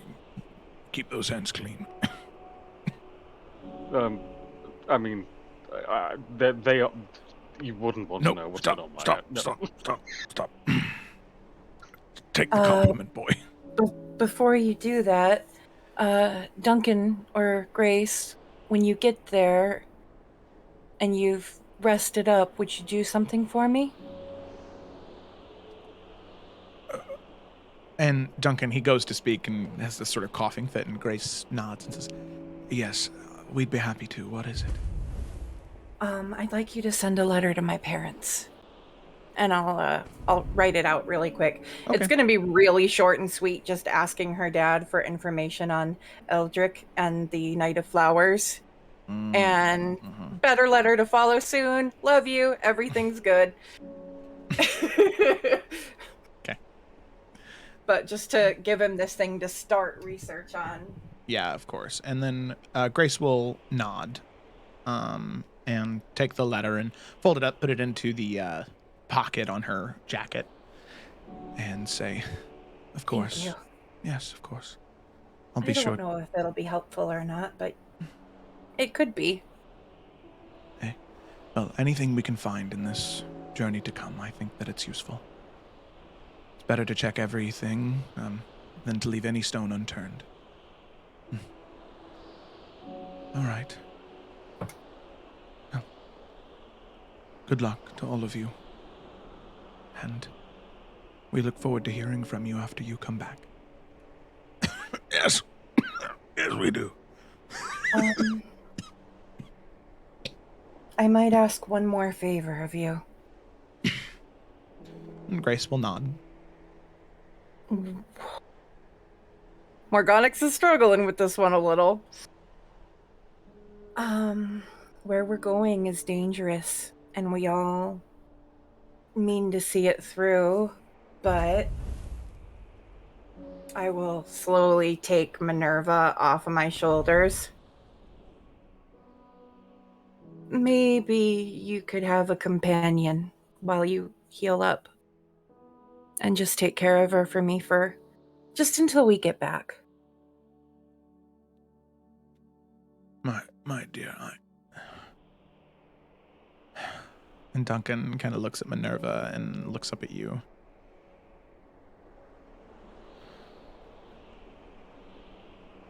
if you insist, I can, but I know how much she means to you, especially after just getting her back.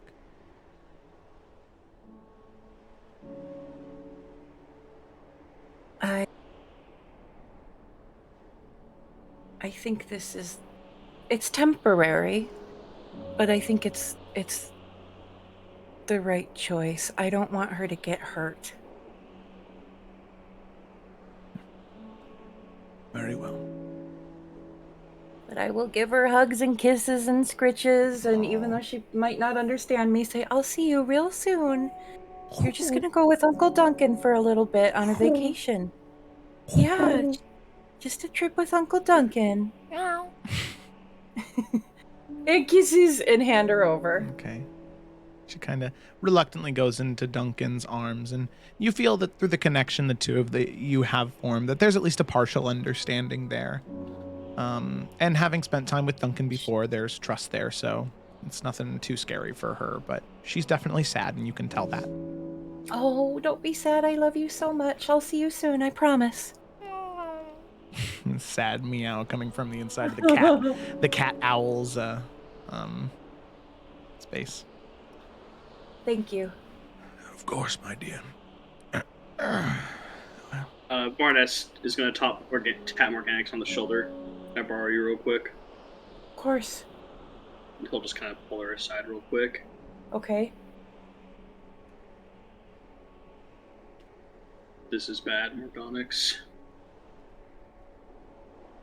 He's dying. I know.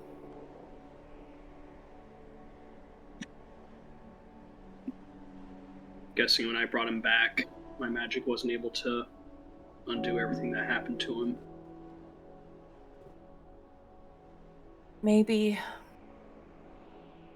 there's stronger magic.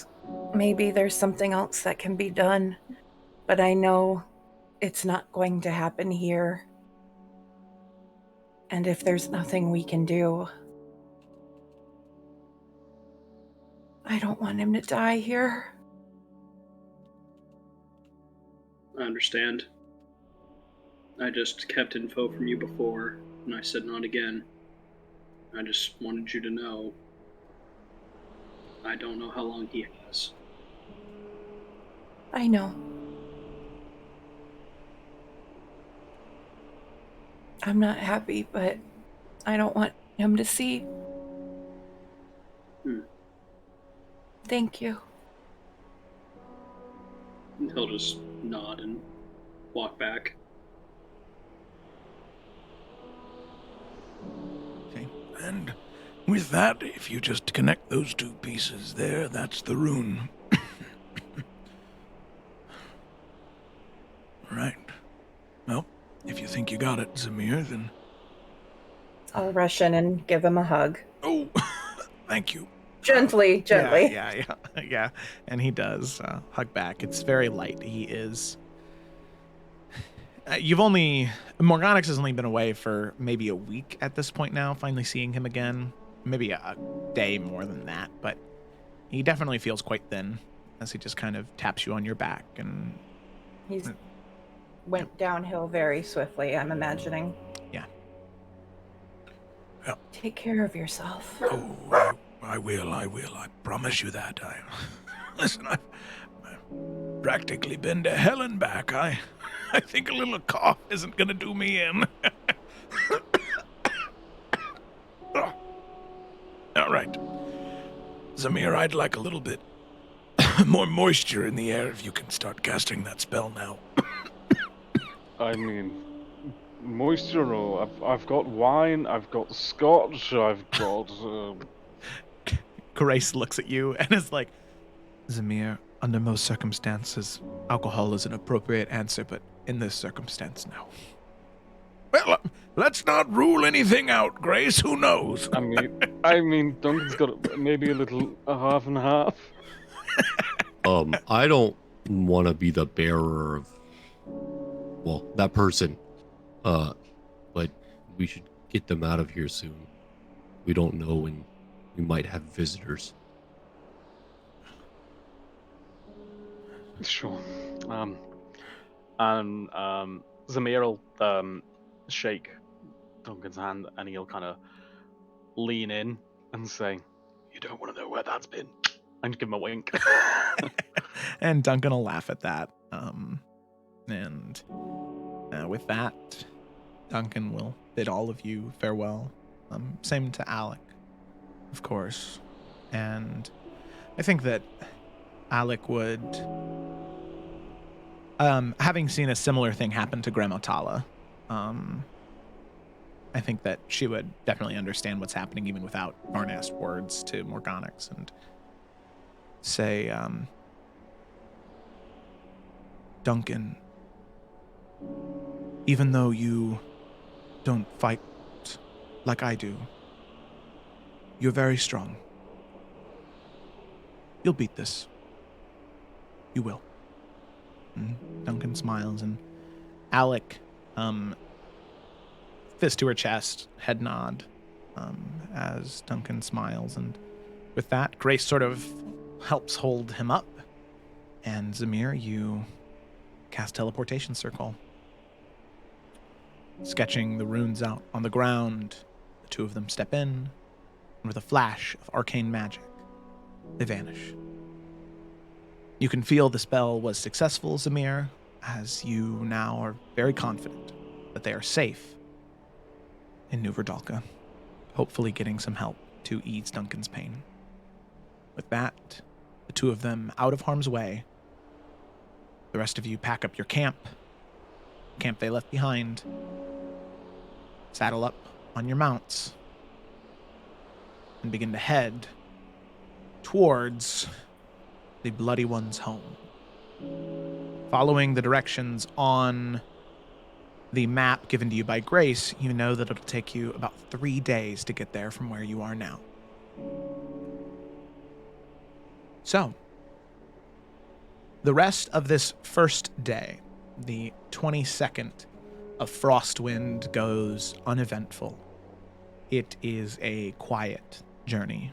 The only noise, the slight chittering of the lizards beneath you, every once in a while, a quiet and solemn whoop from Whoop, and the sounds of the wind of the desert whipping against all of you. But eventually, the night does come. As you begin to set up your desert camp on the first night,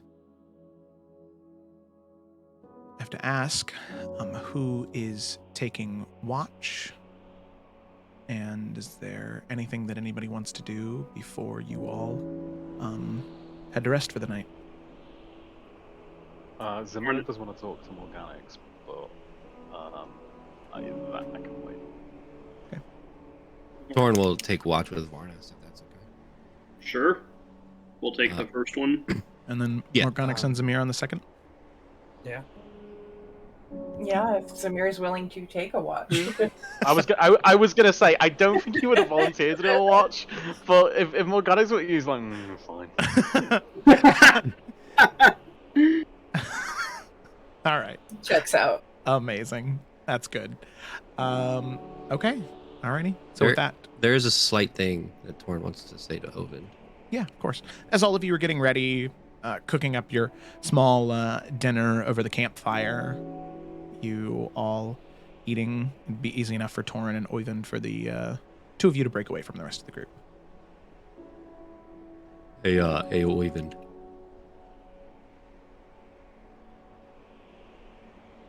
Hello? Eric? Oh, he's muted. Yes. He was just eating. Right? Why? I was eating a whole bunch of pineapple. I don't know where it came from. Jesus. Oh, no! God. Not the pineapple, no! I mean, just maybe stay away from the center. This is... I started there. Now I don't know what I was going to say. Respect. Oh, God.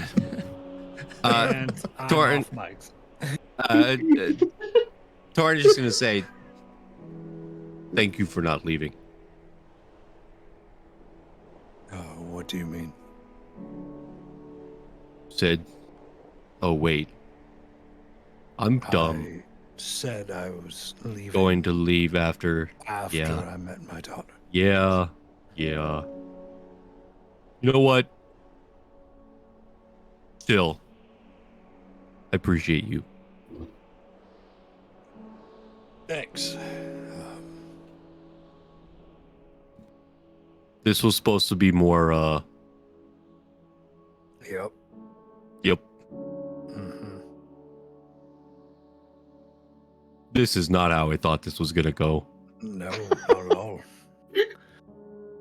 Well, I'm gonna Yep. walk over. Okay. Okay, well, now it's awkward. Yep. It's, yeah. Torn's walking away. Thank you, Torn. Definitely sobered up. I got a lot going on. I'm sorry. I forgot. But we're gonna find your daughter. Promise. That we will. Yes. I'll also try to maybe help not get decapitated. Oh, you were there for that. I kind of overheard it. Oh, I thought I was having a moment with Alec, but yes, if you were there to protect and one. Yes, it seems as though you're always around anyhow. So yeah, I'm sure Do you want my other shield? No, you wouldn't give me your hammer, so I was the No. last person you mentioned. So I don't think that you. Want You to don't give me your use shield. hammers. I could. Can you? learn. I could No, teach you. You want me to teach you? Absolutely not. No. I could. Uh, I have an extra shield and hammer now. I could totally give you those, and we could train in the morning. I would not like that. And I mean that in the best possible way. But I will train with you. But I won't be using the hammer or the shield. Maybe I'll just do cardio and work out. Oh, cardio sucks. I don't even do that. You can't miss leg day though. Oh, never. Never. Anyhow, seeing where Varnast getting an ability of a second chance in 11 years of his life, and seeing Duncan near the end of his, made me realize I should focus on my health. So, especially if I'm going to be a father. All right. Well, in the morning, chest Yes. day. I don't know what that means, but Don't yes. worry. We'll go through it. Don't worry is not a term that makes people not worry. No need to worry. That's just saying it the same way. Or a different way, but saying the same thing. Everything's gonna be okay. You're just okay. I'm going to finish eating whatever I'm eating. That isn't that weird Jello pudding stuff that they were giving us in the city. And I'm gonna go off. My Okay. ritual. Yes, Yeah, have fun with your ritual. I will. Okay, bye. He walks away.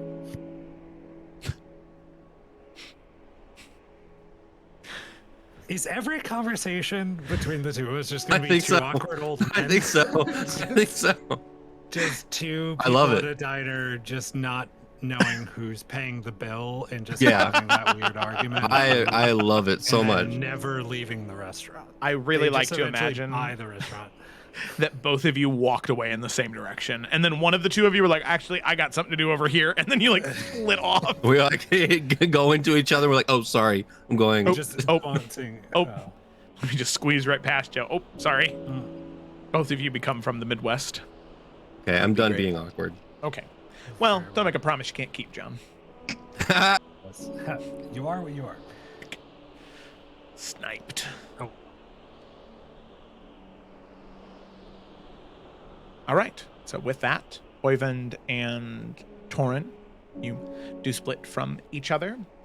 And Torin and Varnas, provided that there's nothing else you guys would like to do this evening, Torin and Varnas, you head into your first watch. Right? Yeah. Okay. All right. The rest of you head to sleep. Alec, is for once not going to be on a watch. And she's a little excited. Even though she only needs to meditate for 4 hours, she's gonna meditate for 4 hours and then take a 4-hour nap. She's gonna be super fucking ready for the next day. Oh dear. So with that, Varnast and Torin, you two are both on the first watch. So as the two of you settle in, I'd like each one of you to make a perception check, and then if you'd like to talk about anything, go for it. Perception for me is going to be 15 total. 15 total? Yep. All right. Moderate.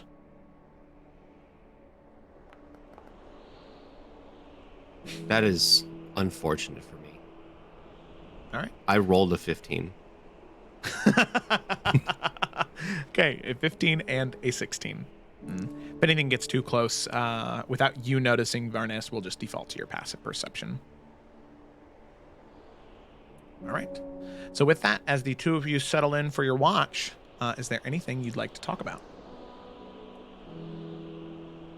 Hey, Varnast. Oh, not again. Ryan, I think you might be muted. Yeah, you are. That's a solid my bad. Sorry. Not again. Yeah. He just looks over. Yeah. You look good. Bro. He just stares awkward. for like a solid minute. Jesus Christ, Torin tonight.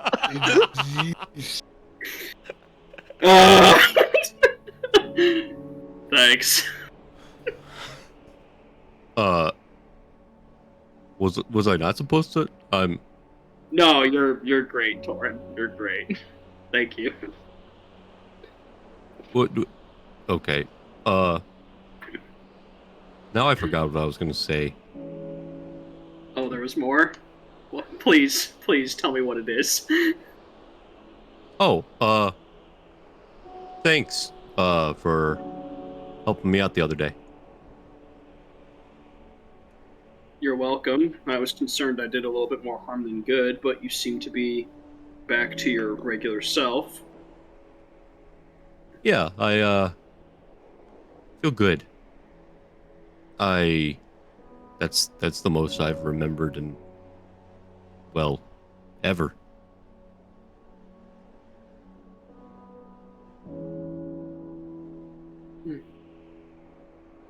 Well,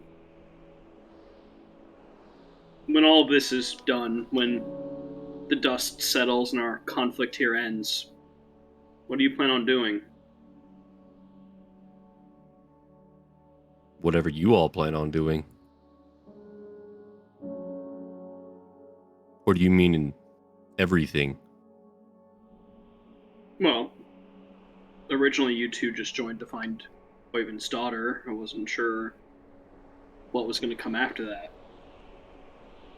Yeah, it's a weird decision, but I made an oath to you all as well, and I don't break my oaths.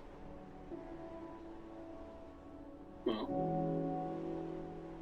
I appreciate that, but there's no oath more important than the one you make to yourself. Helping others is good. It's what I've been doing most of my life, but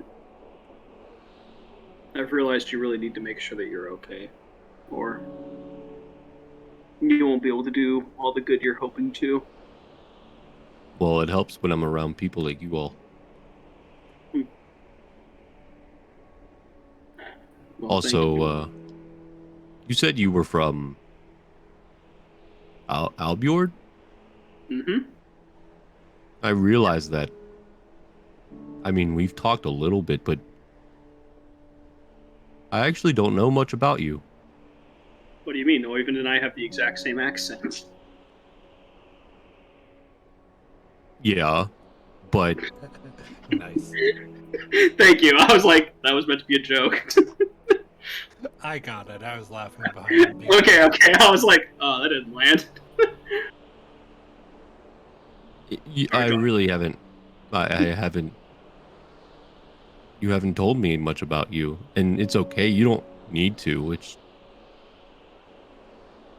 I just feel like when we've had a conversation, it's been more about me than you. Well, we can remedy that. And ask me something you want to know. And I'll fix it. He puts his hands to his head. Okay. What is your favorite color? Blue. But like dark blue. Not a big fan of light blue. Why? I don't know. I just like dark blue and I think I look good in it. Dark blue's a good choice. It's a good color. Thank you. Okay, next question. Mm-hmm. What is your favorite time? What is your favorite holiday?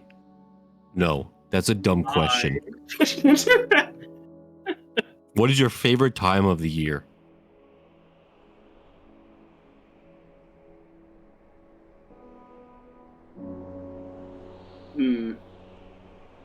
Honestly, and Parnas will look around. I just like it when it's cold. Really? So you hate where we are currently? I despise this place. I could see why. I mean, it doesn't affect me at all. But you're also not part dragon, so. Thankfully, and he kind of taps his armor that has like some kind of glowing red, like runes on it. This is helping, but still, I'd much rather be cold. Love throwing on another jacket, some layers, starting a fire, you know? Yeah. Okay, third question. When we see Denon Benir again, we fight him. Mm-hmm. What's the first thing you're gonna do? Make sure there's no higher elevations or stairs I need to climb when I face him. Because that was a pain in the ass the first time we did. Luckily, I had Oyvind to teleport us in there, but unfortunately, he's a slippery asshole. Yeah. Second thing you're gonna do, imagine this: you're right next to him, within range to smack. What do you do?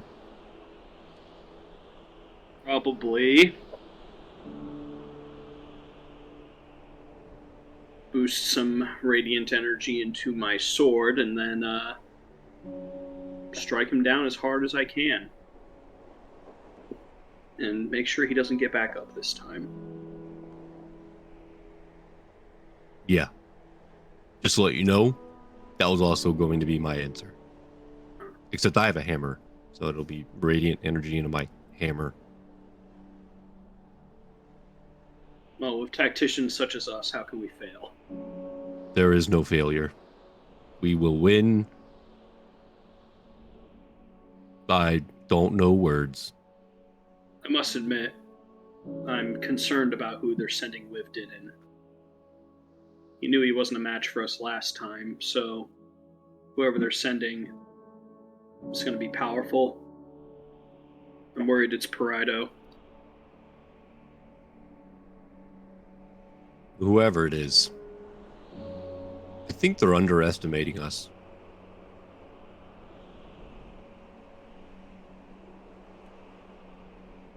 I hope you're right. I mean, we just killed a dragon. We didn't fight a phoenix. We talked to a phoenix, but, that was cool. And Zamir's back. And we're upgraded. Whew, we're gonna mess these people up.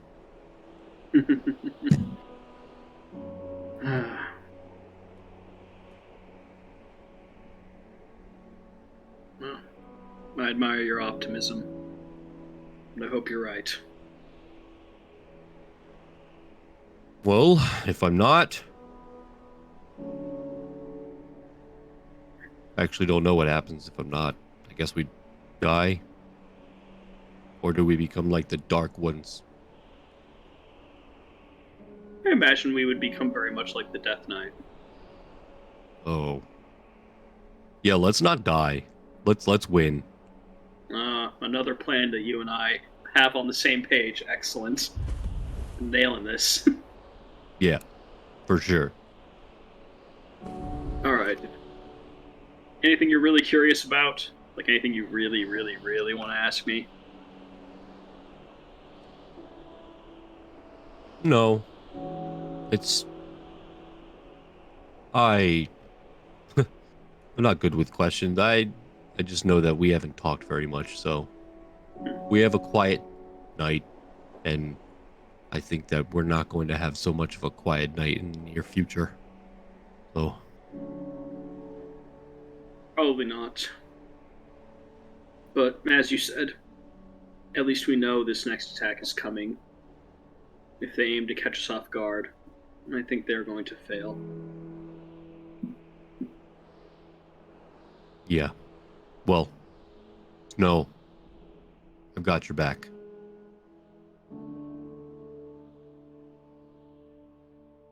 You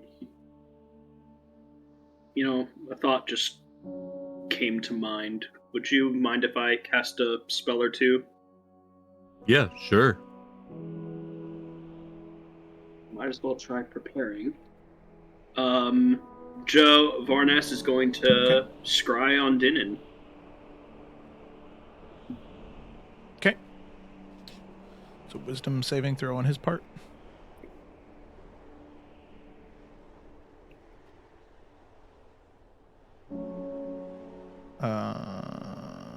Actually...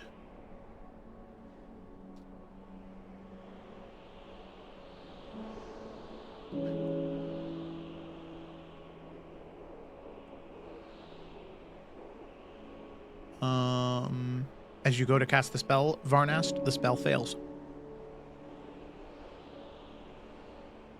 Oh, that's a bad sign. So, I mean, I assume I can tell that he's just been, like, we're magically being blocked from scrying on him, basically. Yeah, he's either dead and his body has been disposed of and doesn't exist anymore, or he has some type of magical hindrance keeping you from seeing him. Alright. Yeah, well, that's... Damn. Well, Dinnan's taking measures so that we don't know where he's coming from, at least. I could try something. It probably definitely won't work, but most I can do. By all means. Okay, just stay here.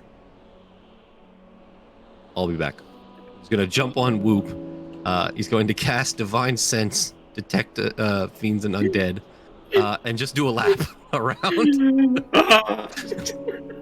What's that? 60 feet? Yeah, 60 feet. So he's staying right on the edge of the 60 feet where Varnas would be, and then like kind of extending the range a little bit, doing like a circle around. Okay. Yeah.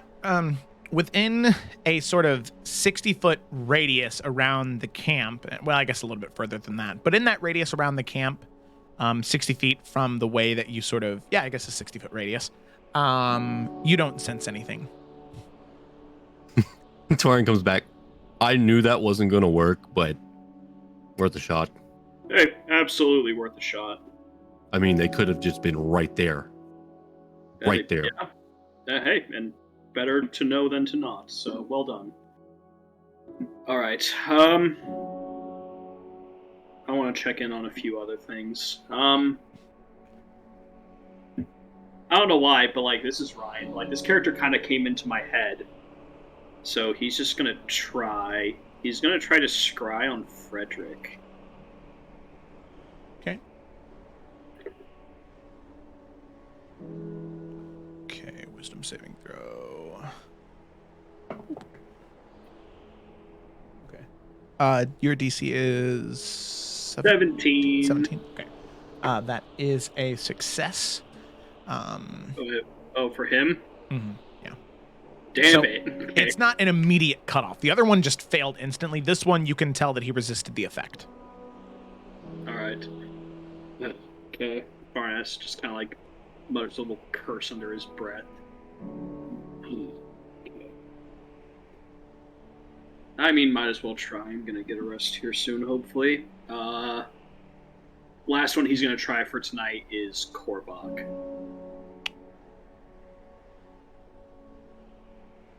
Hmm.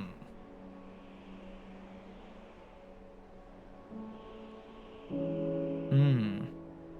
Okay. I don't like where this is going.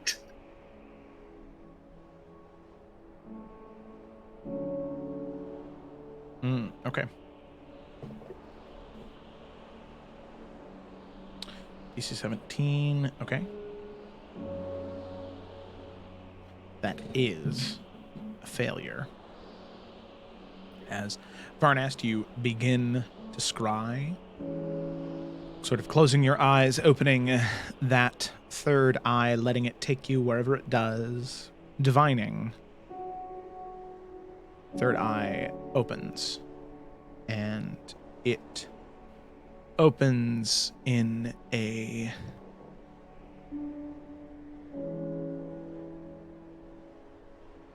where you are surrounded by this darkness. There is a churning to the world around you. It is ever present. This lingering vileness right on the edge of your vision.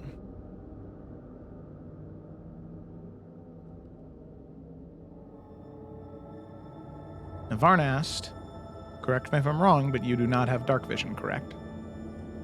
I do have dark vision because of my belt. Nice. Okay, that's good. Because it At takes a first I moment. was like, yeah, and then I was like, no, I do! So it takes a moment for your vision to sort of clarify, not being exactly used to trying to see in this much darkness, but eventually it does. And you can see there is this ledge that your vision sits upon. And at the very edge of this ledge, there is a small bridge that connects to a platform further away from you where there is this large pillar. An obelisk, more so. These ancient, archaic runes all along the side, glowing this deep purple. You can see in the moment that your vision activates, the portal opens near where those runes are, and stepping out from behind is Kobach. Just Kobach, no one else. As he steps out into the area, you can see there is this shadow that clings to him, like tendrils wrapping around his arms and legs, but eventually, as he steps free, lets go and retracts back into the portal as it closes. As he steps forward, he sniffs.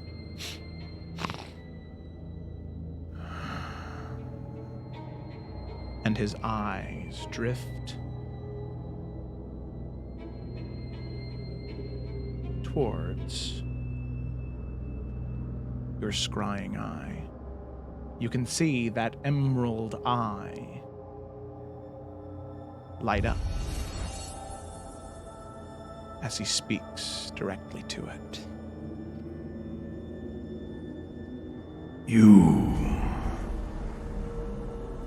You can look and gawk all you want. But no, it will do nothing to stop me.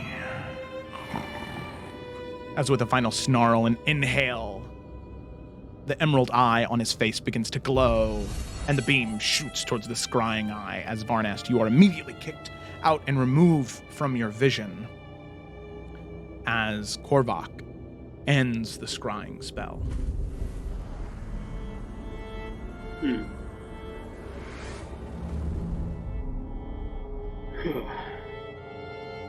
You okay? Yeah. I was able to see him, but didn't really learn much. He was able to see what I did. Still an asshole? Yeah, still an asshole. Okay, good. Damn.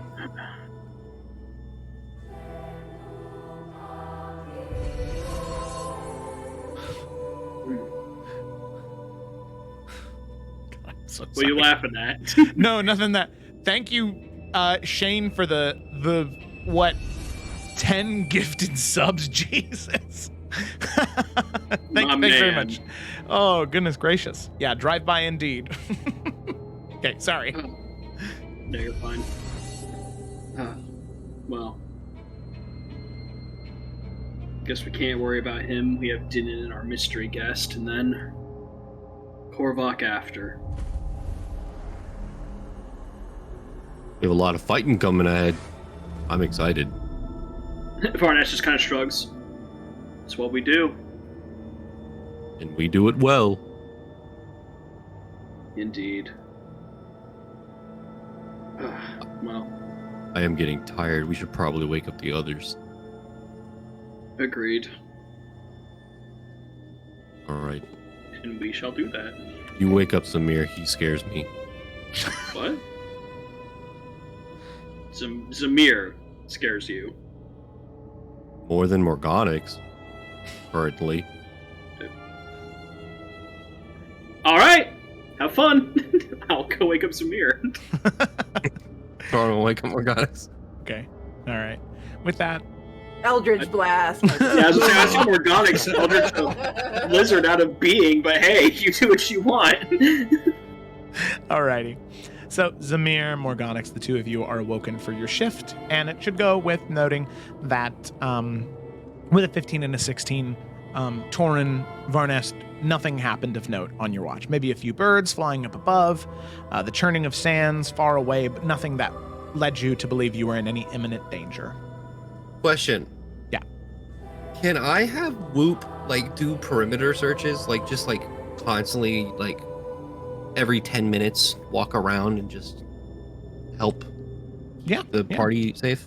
Totally fine. I don't think that, since Whoop is an ethereal, spiritual creature, I don't think that they need to rest at all. So, yeah. Okay. It's animal cruelty, but yeah. That's why I said every 10 minutes, rest. Okay, yeah, sure. So go ahead and make a perception check for Whoop as well. I'm pretty sure that's a +2 or 3. Yeah, better perception than me. He doesn't see anything. Okay, all right. So I with rolled a that, 4. oh, 4, so 7. Okay. So with that, Morgonix, Zamir, the two of you settle in for your watch, and as you settle in, both of you go ahead and make perception checks. And if you'd like to talk about anything, that is a-okay with me. I don't think you have ever volunteered for a watch before. That's a 19 on perception, by the way.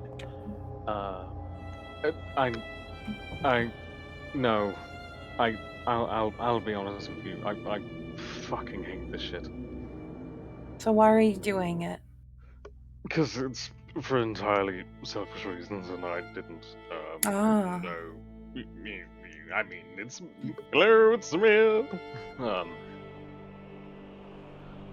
But I need to ask a favor and more information. And I think you're the only one who would know.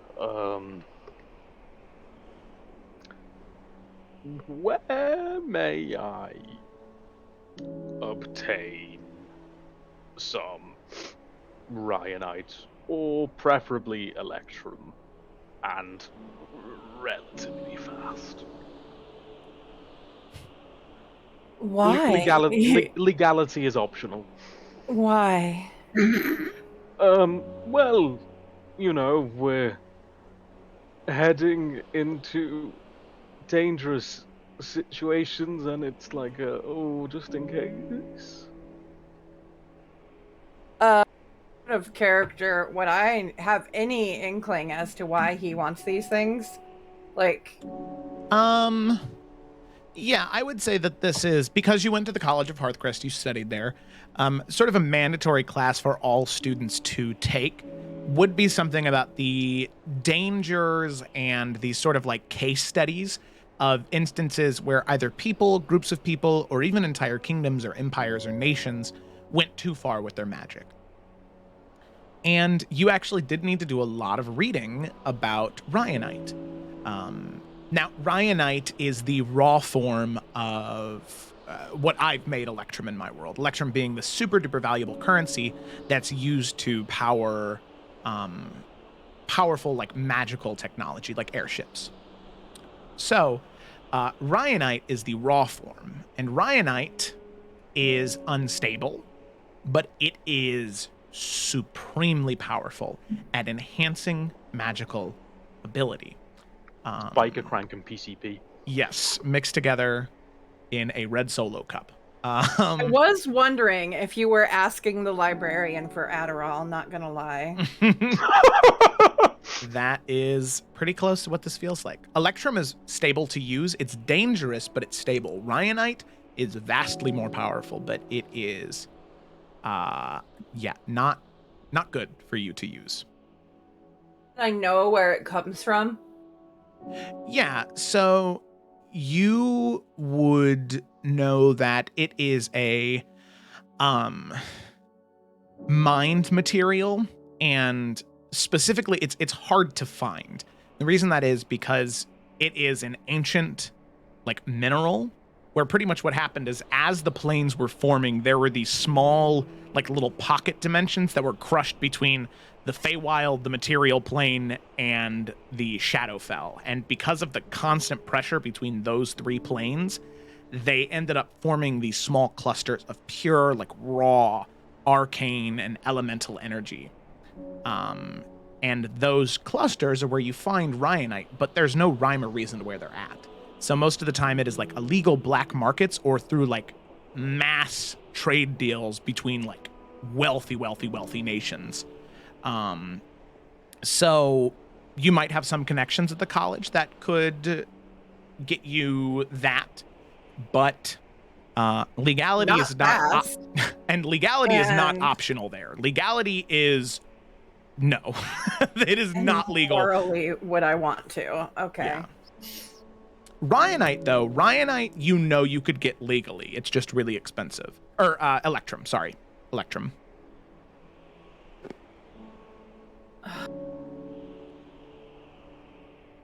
Zamir, I have seen you do some incredibly intense things with magic without Ryanite or Electrum.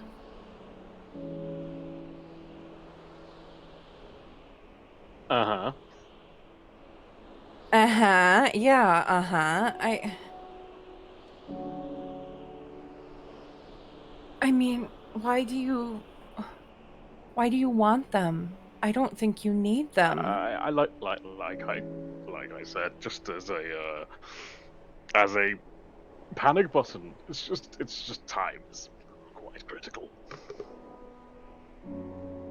Morgonix is gonna, when he says panic button, she's gonna look down at her ring of spell storing for a minute and just kind of nod to herself. I don't know how we would get any out here this quickly. I will say, this isn't me trying to metagame this, but like everyone knows how good of a liar Zamir is. There are tells that he is lying about this, though. Oh, really? I will give you that. My passive like- insight is 17, if that helps you. Mm-hmm. Yeah, I mean, because he's normally so good at lying, but like he's saying like, yeah, I need it quick. that like him telling you how quick he needs it is probably the thing that's setting off alarm bells.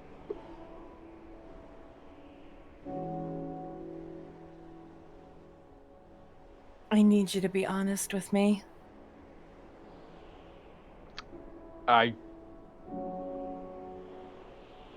I mean, I can't. Yes, you can. You just don't want to. But you can. No, not about this, because if I tell anyone, I'm surely going to be stopped. Oh god, it's one of those. Yes. Zamir.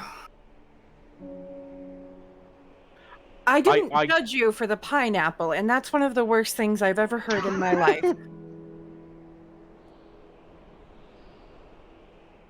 In my life. Ever. I will give you this. I can categorically guarantee mine and all of our safety, and promise you this is for the best. I mean it. I'll be fine. I mean, as long as we don't get a rionite that's like laced with, I don't know, but this needs to happen. Like, Mir, I love soon. you, but you're reminding me of the deck right now. Yeah. While I appreciate the similarities, this is unfortunately me. But I cannot tell you. Then I don't know if I can help you. Because I can't help you kill yourself. I'm not trying to kill myself. I'm trying to save the world. And like I really, you know, I only care about myself, and that should tell you how bad I need this. And it is not for me. It is truly pivotal that I get some. You haven't been ingesting it, have you? I've never had it, but I mean, I don't know the right way. I assumed you just snort it. Is that wrong?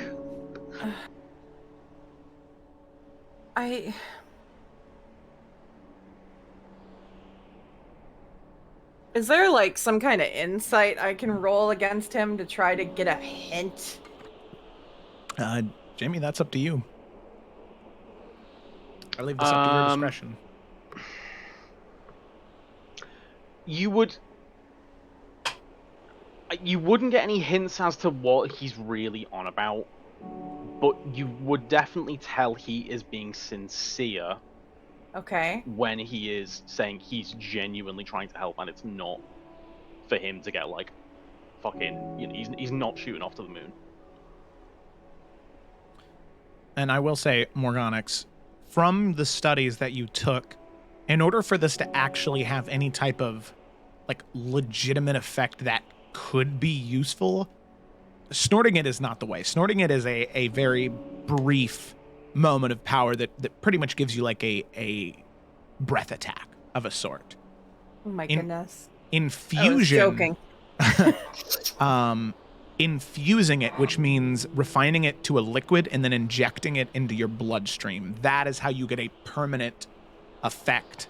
But that is very dangerous with Ryanite. Very dangerous.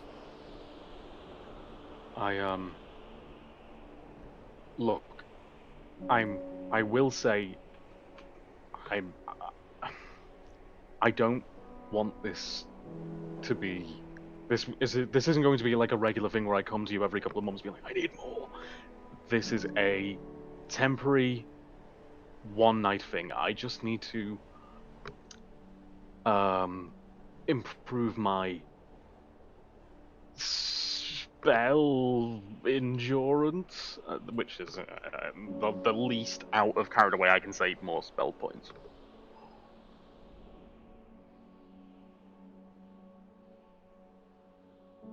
Didn't we use this stuff like in a fake deal with that pirate dude?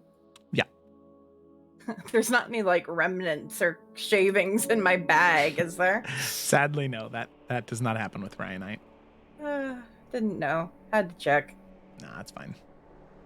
Is there any way, if I wanted to get him this stuff, that I feasibly could quickly?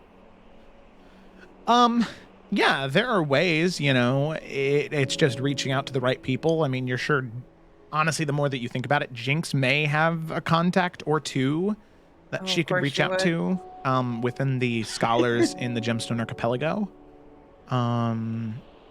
There are a few people that you went to the College of Hearthcrest with that fell into a bit of a shady life that you could reach out to. All right. So, I mean, quickly is a relative term, Jinx would probably be more willing to get it to you quickly, but you're also not sure if Jinx would have those contacts. The people that you know from the college probably do, but it would be expensive because it's dangerous stuff to get. All right. But it's totally possible in, maybe a 2 or 3 weeks turnaround. Zamir, what you're asking for is not entirely without of the realm of possibility. I don't like it, Oh, thank fuck, that's so good to hear. but I need a better definition of quickly or urgently, because and I'm going to kind of gesture around us. Yes. Present circumstance aside, I appreciate that we are in a bit of a pickle. But as early as and he will also jet around as early as we can, the better. But I mean, listen, this is how serious I am. If you need to get Electrum because it's safer, I will give you every penny I have. Truly. And I mean, you know me. This is how important this is. I do know, but I also know it might take every penny we have. What you're asking for is incredibly expensive. We might not even be able to afford it combined. I mean, shit. I mean, there's banks around here, right? I'm not saying you need to get involved, but I mean, I can just jump in, jump out. Yes, 2 sand dunes that way. You and I are going to go rob a bank. I mean, I know you're joking, but I'm serious. If I see a bank, I'm No. going to fucking rob it. No. That I cannot I cannot overstate the importance of this. You understand that if I help you with this, I am putting an unheard amount of trust in you. I will tell you everything as soon as it is done. Everything. When I But can't object to it any longer. Well, yeah. Will it hurt you? No. I mean, assuming it goes right, because there is a chance just trying it alone could kill you. Yeah. Assuming it goes right, no. I'll be fine. Will it change you mentally? I don't think so. I'm not. I'm not looking to. Again, I need this for one night. That's it. So. I Will hope not. it be detrimental to anyone other than the enemies of our enemies and those in league with the Dark One?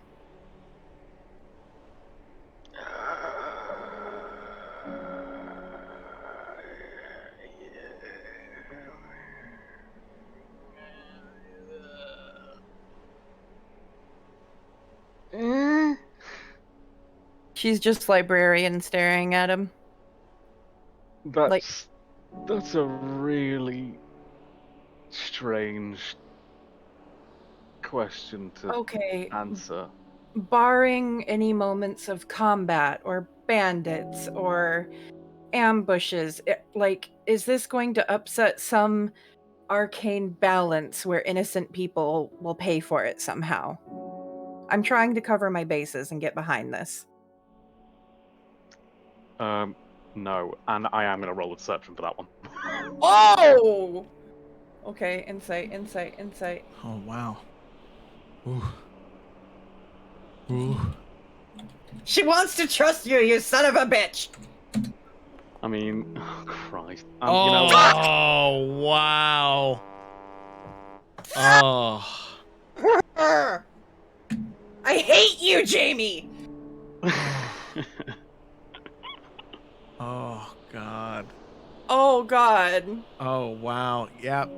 And Jamie and I just saw what you rolled. Oh damn. yeah. Did I just make a deal with Darth Vader? Okay. Oh I'll god. say that now, Ellis, because of your, or Morganix, because of your passive insight, it does to you right now seem like he is telling the truth, but there's just something about this whole situation that's getting under your skin a little bit. And you can't quite put your finger on it because you want to trust him. And he seems trustworthy, but absurdly uncomfortable with the whole thing. yeah, and that's definitely your passive insight screaming at you. But at least in that moment of trying to cross-examine him, seems like he's being honest, but you're just not sure.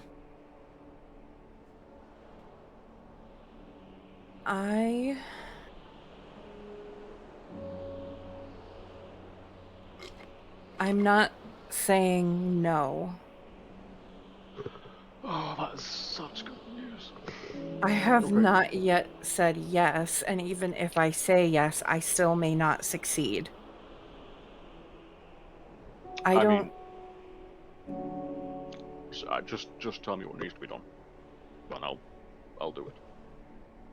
Genuinely.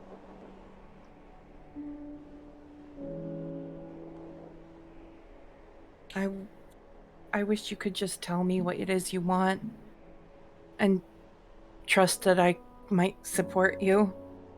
I'm not who I used to be. I know if I tell. Shit, sorry. I know if I tell you or pretty much everyone else, no one would believe what I, or sorry, not believe, but they would object. But it needs to be done. It has to be done. So you're essentially asking me to do something you know I would object to if I was fully informed. Yes. Yes.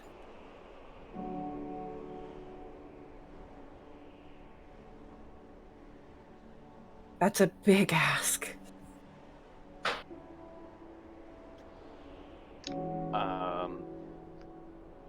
Yep.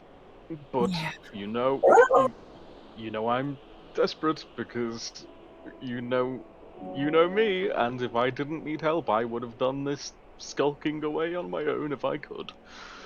So kind of relying on you here. I mean, a week ago I would have probably refused. But I have seen what waits for us all if we fail. That is one of the only reasons I am even considering this. And that is the reason that it has to be done. I don't... And again, I'm not promising anything. I don't have ways of reaching out to anybody here, like Varnas does. I can scry, I can't message people the way he does. I could I still have that other Ioun stone. I could ask him to put a sending spell in that stone, but to be honest, the further out we get here, the less I want to ask him to spend any magical energy for anything that isn't right in front of us. And, I mean, even when we're just having a down day, I feel bad for bugging him about it all the time.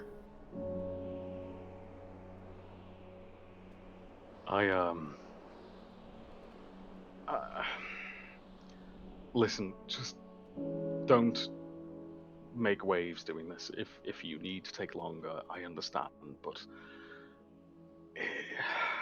it needs to be done. I won't forget. I don't know how and when I would be able to orchestrate it if I can. I don't like this. I really am having flashbacks to that deck, which we almost lost you to.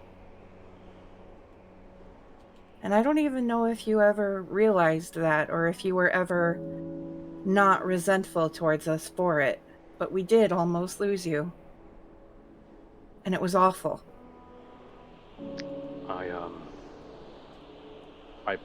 I promise that won't happen again. And I don't think I ever really did, but I am sorry. Because as much as I would like to admit it was all an elaborate trick to have me under its lure, I mean, it takes two to tango, right? So, just being fully open here. I respect that, but I don't think you were fully responsible either. He knew. He saw a weak spot and he went for it. And I can't be mad at you for. I can't fault you for not being able to turn away from it. Look at everything I did with Melkantha, convincing myself I was only going to do good.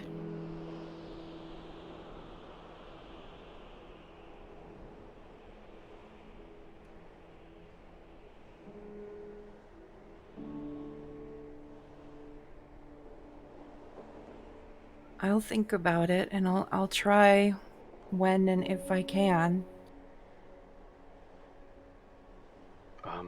And after you'll tell me everything. I swear it. Truly.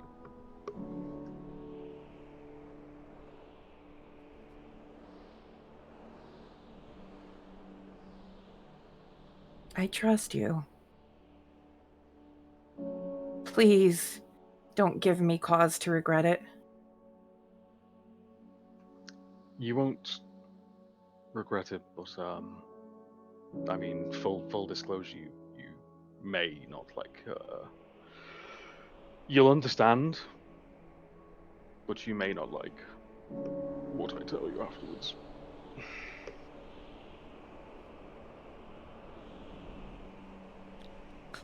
And is this a secret? Is this something that the rest of the group isn't supposed to know? Smart as ever. Oh, that makes it so much worse.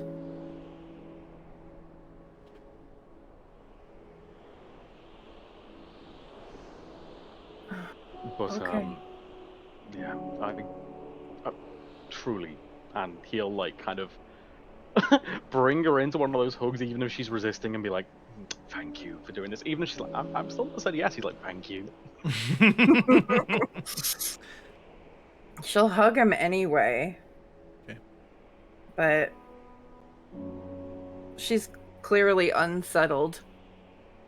Okay. I wish I would have known before you did the teleport thing. I could have sent more messages back, but... It's okay. I mean, I'll be honest, I didn't want, fucking big ears old, well, not old anymore, but, big ear McGee. Doesn't have big ears. Sorry, ear. Is it because if you pitched this to him, he'd know why you want it? Oh, Is this- no, but he would, you know what he's like, he'd press, and it would, I still wouldn't tell anyone, but he would press, and he would be like, tell us, man, I'd be like, no, stop. You are making me feel like I should be pressing more. And Zamir will just go, shh, shh, shh, shh, shh, and put a finger on Morganix's lips. I will librarian smack his hand. The crack echoes out throughout the dunes.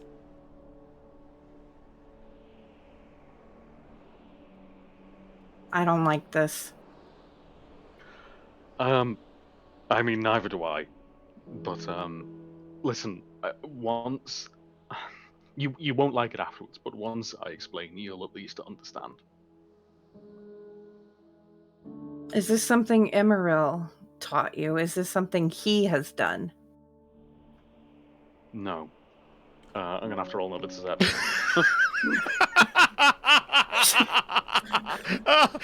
If you go, son of a bitch. Jamie, if you go back on the stream, you can see the face I made when you said that. Go ahead and make an insight check. I need to rewatch this stream and your faces. I don't know why I rolled twice. I'm That's sorry. okay. Well, the first That's one a was 28. 16. Yeah, I mean, even with your passive perception, Morganix, that he seems genuine in. Want to vomit. Would Emeril object to this?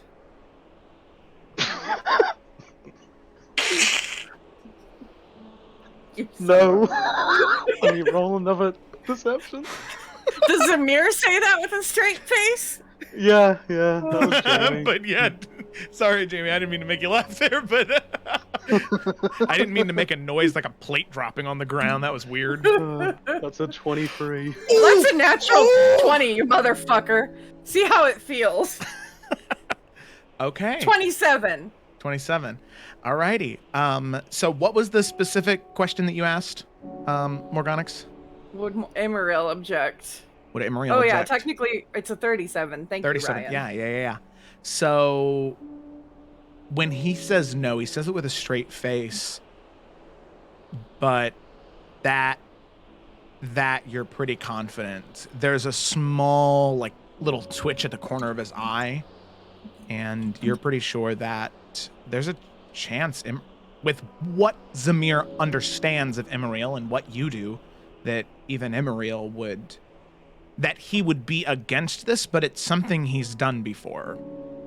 Obviously, I mean, LS knows that the first one was a lie, but with how Morganix is understanding it, it's something it's something that he hasn't done before, and he would be against. Or that he wouldn't be against. Whew, getting my wires crossed. Okay, I'm all confused now. It's something that he hasn't done before, but would He's not be done against. it, but he would be against it. Yeah. Okay.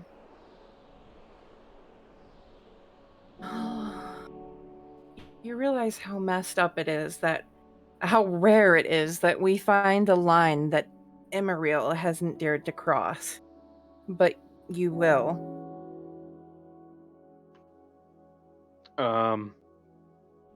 Yeah. Yeah.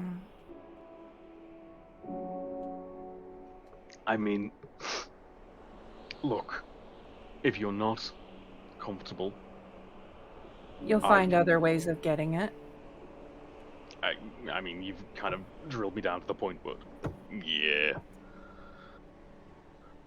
I hate to put you in this position, Morganix, but one way or another, I'm getting this and I'm doing it. So, the question is, can you try and help me, or do I have No. to rob a No, bank? I will try and help you so that I can at least supervise and try to help see that it's done correctly. Right. We may fail.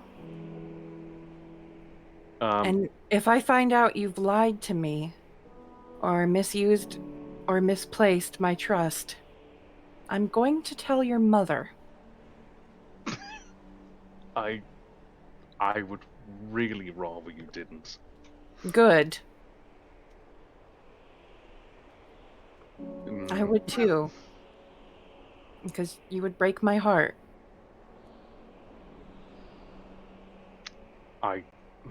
Like I said, I will tell you everything. I have to do it first. Don't lie to me along the way.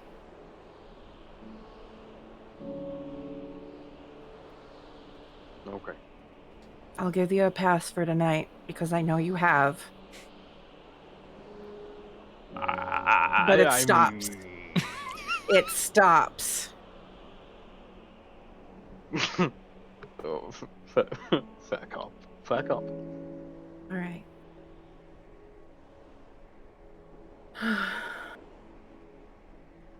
And he'll give her another hug and say, honestly though, it's real great to have you back. It's great to have you back. I'm Am sure I this gonna- won't be the last time I ask for something like this, but Oh, let's see that it is. can I lie about this one? No. That's okay. Then I would okay. rather you come to me than hide it. That's the worst part. I would rather. I don't. If you're doing something stupid, you shouldn't be alone. You shouldn't even be unsupervised when you're doing something not stupid.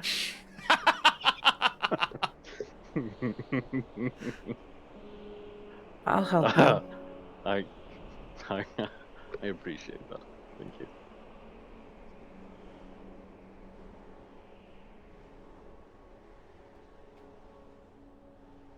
I don't know that she'd say much else. She would just be very thoughtful and Honestly, unsettled. probably, is she anxious at this point as well? A little, yeah. Yeah. And she's also thinking about, or trying actively not to thinking about, Duncan's dying right now. That's fun.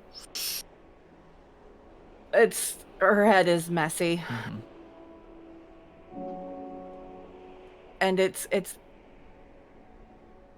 bugging her that she can't figure out what it is he wants to do. And the unquiet feeling of knowing she's probably making a bad decision, but sometimes making a bad decision with a friend is better than a friend hiding a bad decision. Yeah. That's the kind of settlement Morgonix has reached in her head, and the realization of, yeah, I'm gonna do this, and I might hate myself forever for it. Alrighty. So, with that, the two of you eventually finish your watch. Same thing, uneventful as far as you can tell. There are a few what look to be what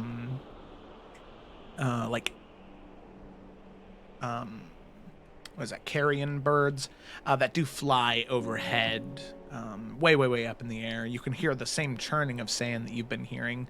Something large far off in the distance that's currently moving, but nowhere near where you're going or where you're at currently. Eventually, as the two of you finish up your watch, the sun slowly begins to rise. As you pack up your supplies and you begin heading, continued on your path towards the Bloody One's home, back deep into the mesa. So, as all of you are getting ready in the morning, is there anything specific anyone's saying to each other, or are you just packing up and heading out? Hey, Oven. Thanks for staying. No, I'm just kidding. Actually, I'm leaving now, and he'll just teleport. Just leaves. Oh, shit. Well, I mean, the only thing Barn has to do is just a reminder people keep their eyes out, because probably not going to get attacked in broad daylight, but it is also possible. Yeah. So just kind of keep an eye out, everyone. Before, when we were doing the watch turnover, would Varnast have let us know that about his scrying attempts? Yeah, why not? Didn't really Okay. learn much, but yeah, he'll let you know. It's the only way that Morgonix wouldn't try it on her own, so it's helpful. Fair enough. DM, I Yeah. realize that Oyvind has not talked to the Raven Queen post Morganit's resurrection. Okay. Heck And yeah. I'm just looking at the general time. I think that evening, Oyvind would have communicated with the Raven Queen or possibly waited till later on after he finds his daughter to communicate with the Raven Queen. Whichever is more applicable to right now. Yes. How about, if it's all right with you, and I do hate to do this, but what if we say that moment happened last night before Oyvind went to sleep, but we have it as like a flashback at the beginning of the next session. Perfect. Yeah. Okay. That works. And It's fair. It's getting late for Jamie. Yeah. Yes, exactly. That's why Nah, I'm chill. posed I've the had question as such. I've had like 2 Red Bulls and a nap earlier, so I'm fucking fine. Okay, Jamie, Hell yeah. you need to watch the video in which someone puts a paper towel on the back window of a car and pour a bullet in a burst the back window. What? Okay, need to see this as well, please. Share it. I'll share it in there. But basically, yeah, it's a funny. I was about to say Vine, but not a Vine. It's a funny TikTok video. I showing my missed age. mine. Rip. TikTok video in which somebody like shows that, and then the guy like spits out the red he's drinking. It's Do hilarious. it for the Vine. Okay. Okay. All right. So then we'll do that moment now. So we'll just sort of do like a quick fade to black cut to the evening before, as Torn and Varnest, you're settling in for your watch, and Oyvind, you reach out as night slowly begins to fall.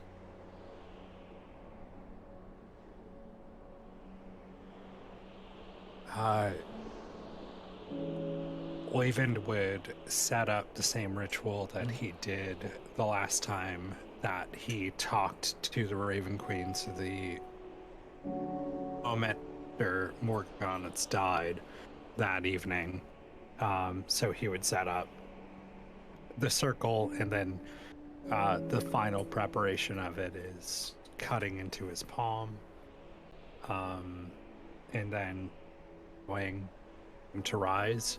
But he would have nicked some of the candles from the room that they did for Morganix in order to re-up some of his own supply.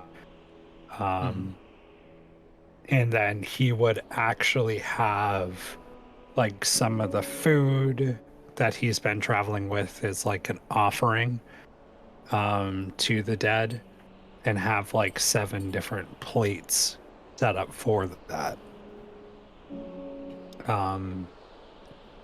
Just as a bargaining chip, because there's a bit of uneasiness that is kind of quivering in the fingertips of Oyvind as he's going into this moment, because the bargain that he made in his last station with, and the success that happened from that.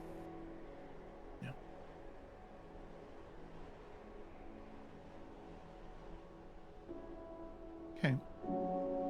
So as you reach out, finishing your ritual, I would say, considering the extenuating circumstances and your previous conversation, there is no religion check necessary. As you finish your ritual, You close your eyes for a moment, meditating and breathing slowly until you can feel your heart rate slow incredibly. Eventually, you hear the caw of a raven, the fluttering of a pair of wings. And as you open your eyes, there you see, standing in front of you, a woman with fair skin, dark, long black hair, wearing robes and a cloak of all black with just mote of light around her waist. You can see she looks down at you with a neutral look on her face as you recognize the Raven Queen.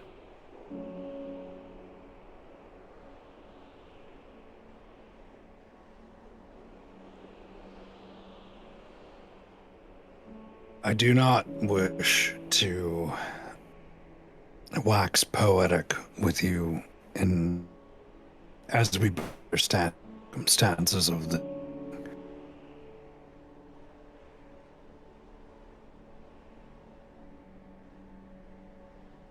you have fulfilled your side of the bargain. The powers deemed into me have helped assist the soul further. And Morganax has rejoined us. Praise be to you, Raven Queen.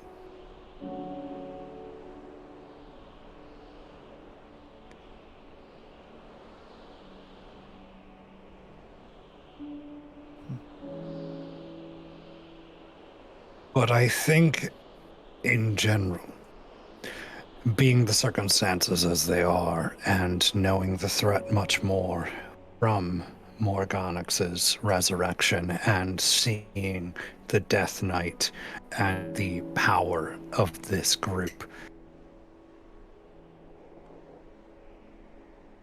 to prolong the indentured servitude that I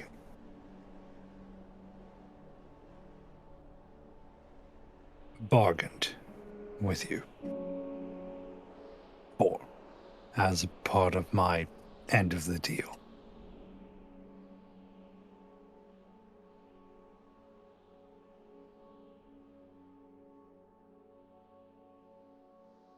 I am no fighter,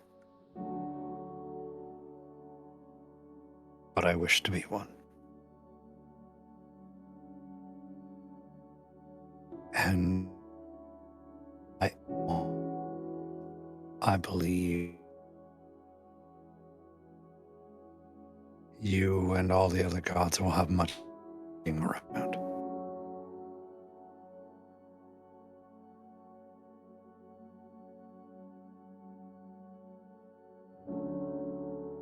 But if you disagree with this, then strip me of everything you've given me and I will go elsewhere.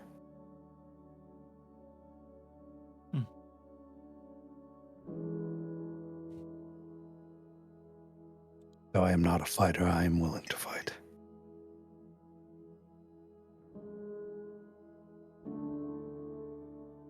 You remind me of a man I knew long ago, when I was but a young girl, mortal, scared, living in chains.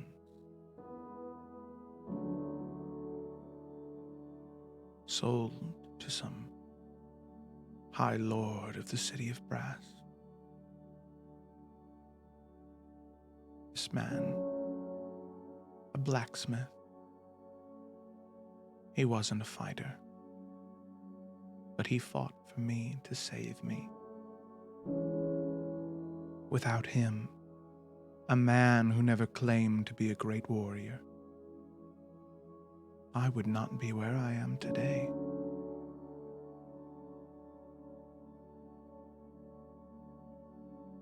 And she kneels down towards you, looking you in the eye.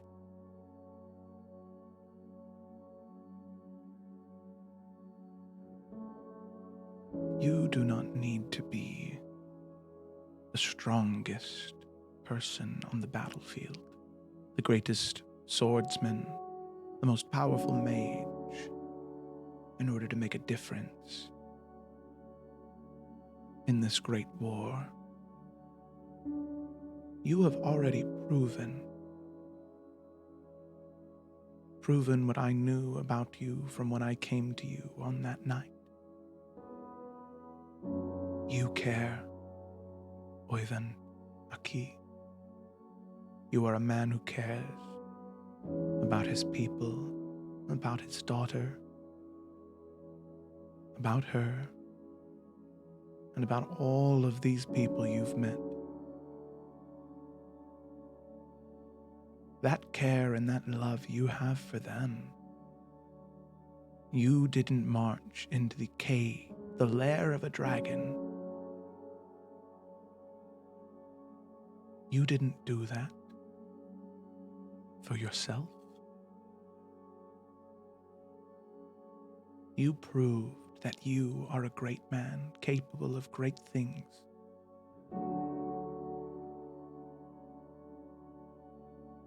But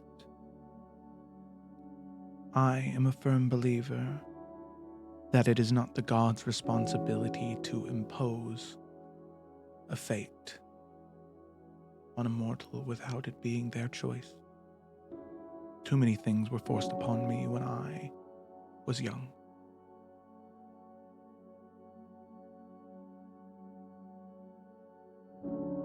This candle will continue to burn for an hour, and then it will extinguish. If you wish to leave this all behind, to relinquish everything you fought for so far, to give up what I gave to you, all you need to do is continue to sit there, kneeling. When the flame extinguishes, after you find your daughter and return home, you will become the same man you were before you ever left. But if you decide to rise, if you decide to stand with your allies, your companions, your friends, and march into that great unknown with them, I can promise you that it's not.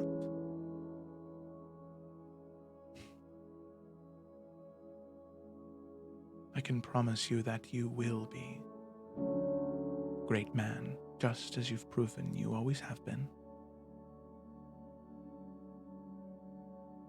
All you need to do is stand, and you'll prove that you are worthy of this journey.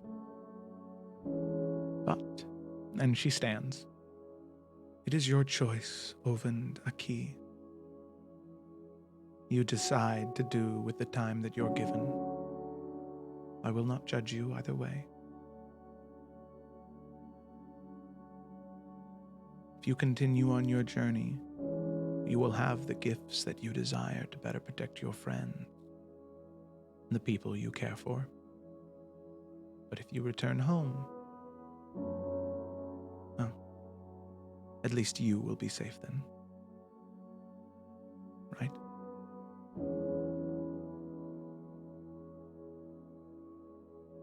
With that, Oyvind, as you look up at her and you blink,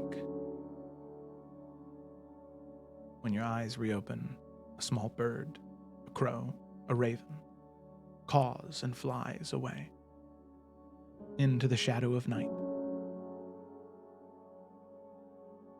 And you can see the flame of the candle begin to burn and burn and burn. You have a choice before you: to stand, to rise to the occasion, or to kneel, to stay where you are on the path that you've chosen for yourself to return home.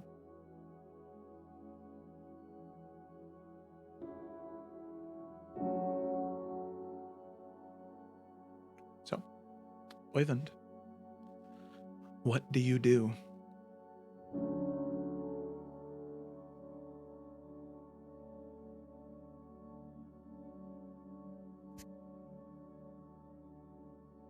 How much time is on the candle? Probably say by the time that she leaves, maybe 45 minutes, 40 minutes.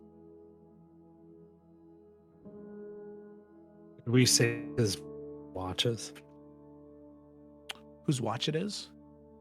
Yeah. Probably Varnast and Torin. You probably would have done it during the first watch then.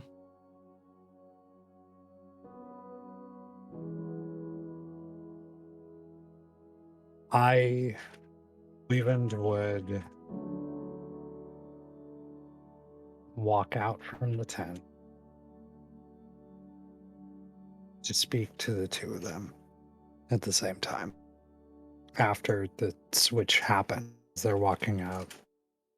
And the transition is, so this would be prior to Morgonix and Zemir Okay. having their watch. Of course. So you make your way out of the tent. And we'll say that Torin and Varnast, this would have been shortly after your conversation kind of came to an end. Okay. Hey, Oven. He looks extremely disheveled. Hair is out and wild, not perfectly put into a knot. His fingertips are blacked with ink. There's spots of candle wax on him. Thorin stands up immediately and walks over. What's wrong?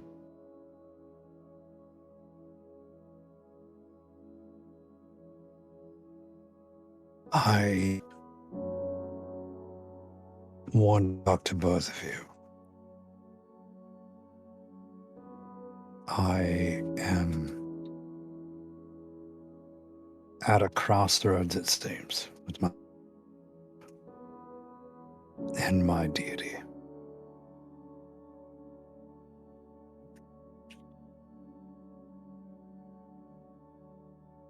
I could walk away from everything.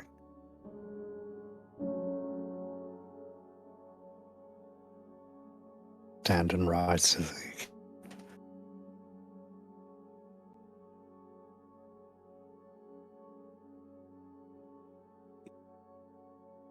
and I do know what to do.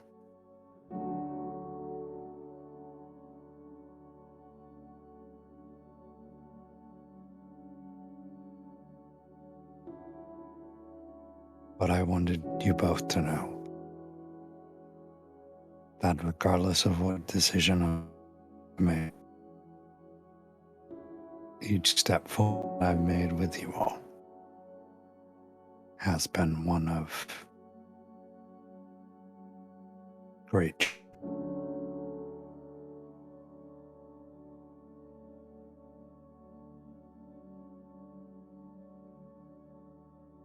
Wait, I'm confused. I was joking earlier. Are you actually going somewhere? Oren,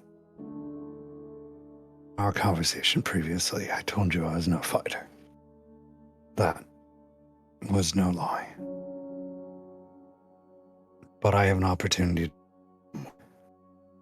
and on the of that moment, my indecision has let me love.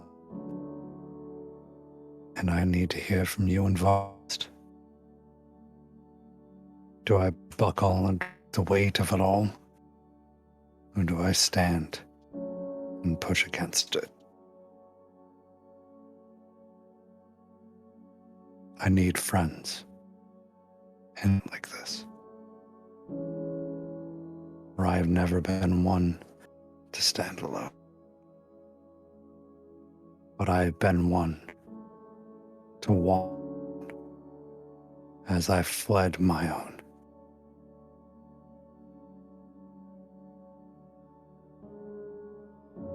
I Is think at this point, Varnast will finally stand up and kind of dust himself off.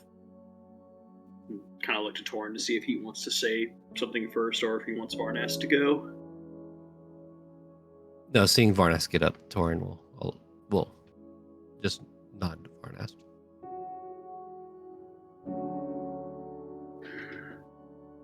We could stand here and speak for 1,000 years, giving you what we think is the right decision. You're wise enough to know that only you can decide that for yourself. That said, if you want an opinion, I must admit, I'll share it, though I don't know if you'll like it. What you choose to do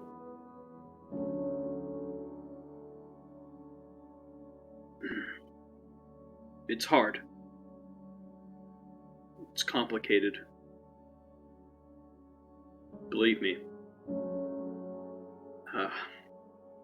I left Alpjord. I've been gone for years, and now I'm fighting for the sake of a continent that is still mostly unfamiliar to me, and now I'm involved with a Dark One who wants to destroy the world. Life is complicated. But that's not new. It's always been complicated. Believe me, you know what it's like. We're not quitters in Alpjord. But wanting to not fight to move forward with all of this doesn't make you weak. Believe me, I've learned very recently that it's okay to rest.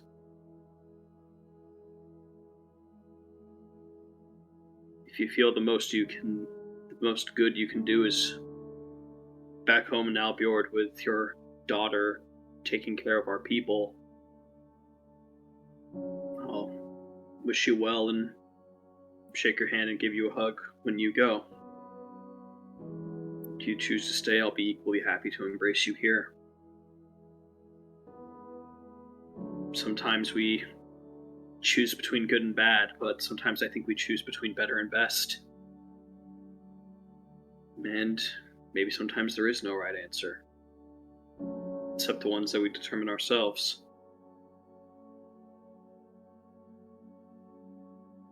Whatever you decide, you need to make sure that you're happy with it. Because believe me, at the end of the day, life gets much harder when you're not even happy with yourself.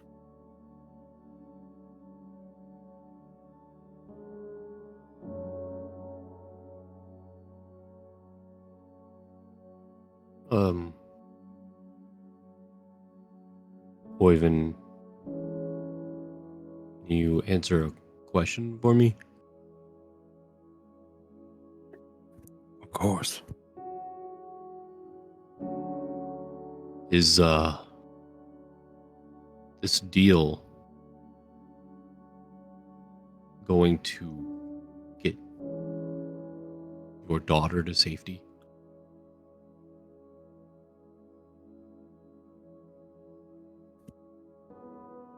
I don't know.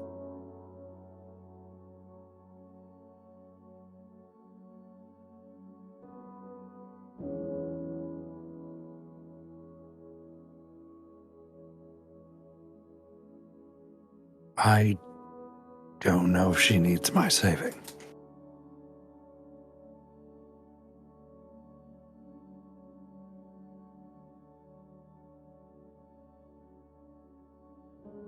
But it seems the world does.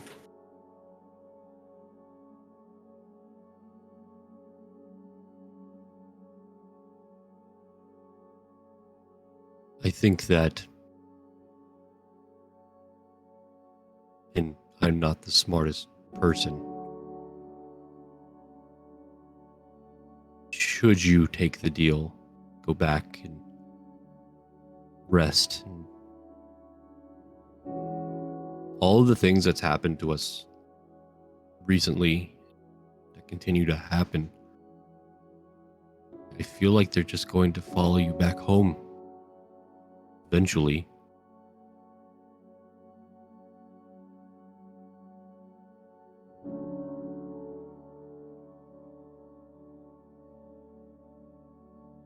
Fortunately, we are tied to all this. I really don't think there's much running away from it.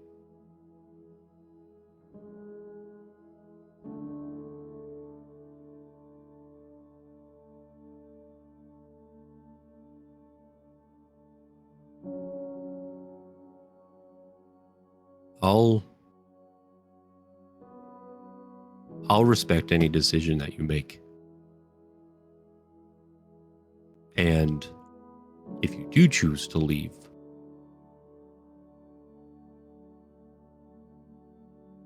just know that if any of this does follow you back, I'll be close behind it. Keep you safe.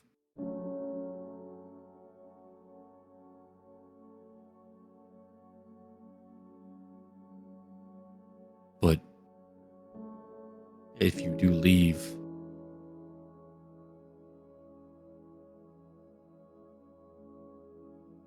I will miss you.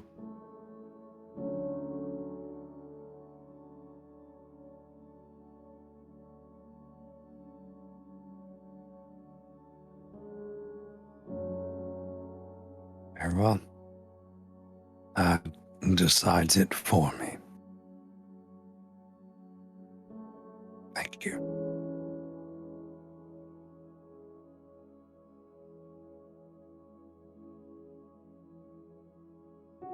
I will see you in the morning.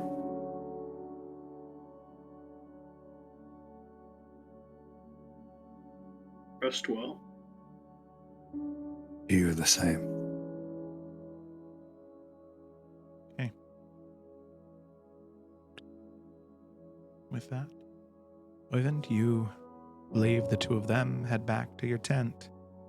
And you can see there's maybe 5 minutes of flame left on the candle.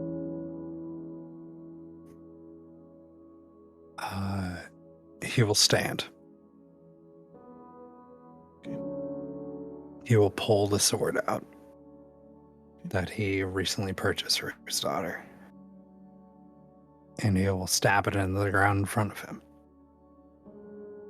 He will take as much in his old age of a strong pose he can. He'll put his two hands on the hilt of the sword on the base. He'll lean his head down.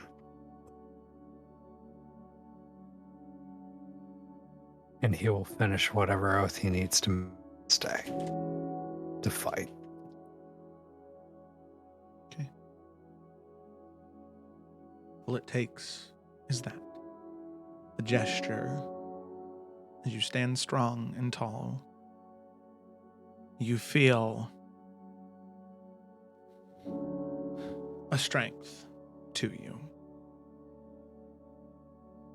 Maybe it was there the whole time, maybe it wasn't, maybe it's a gift, you're not sure. But something inside you finds balance. As you breathe deeply, confident in your choice, and sure of your decision. With that, holding the sword in your hands, an oath remade, an oath to stay, an oath to protect those around you.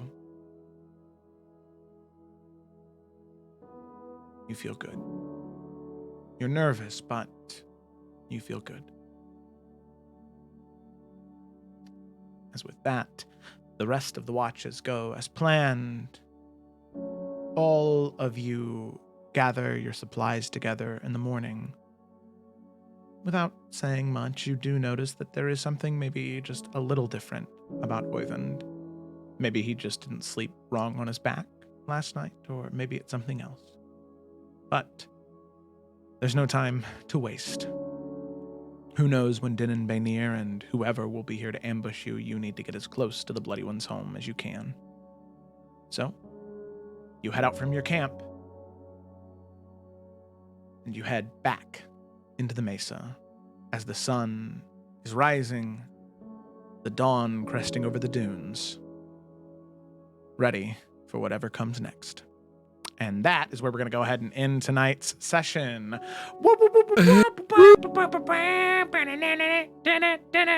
Well, thanks so much for watching, everybody. I hope you enjoyed. I know I did. Be sure to tune in on Sunday for the Isles of Ivarian, next Tuesday for the Salamander Coast, or next Friday for the continuation of the Explorers of Efera. So thanks for watching, and we will see you next time.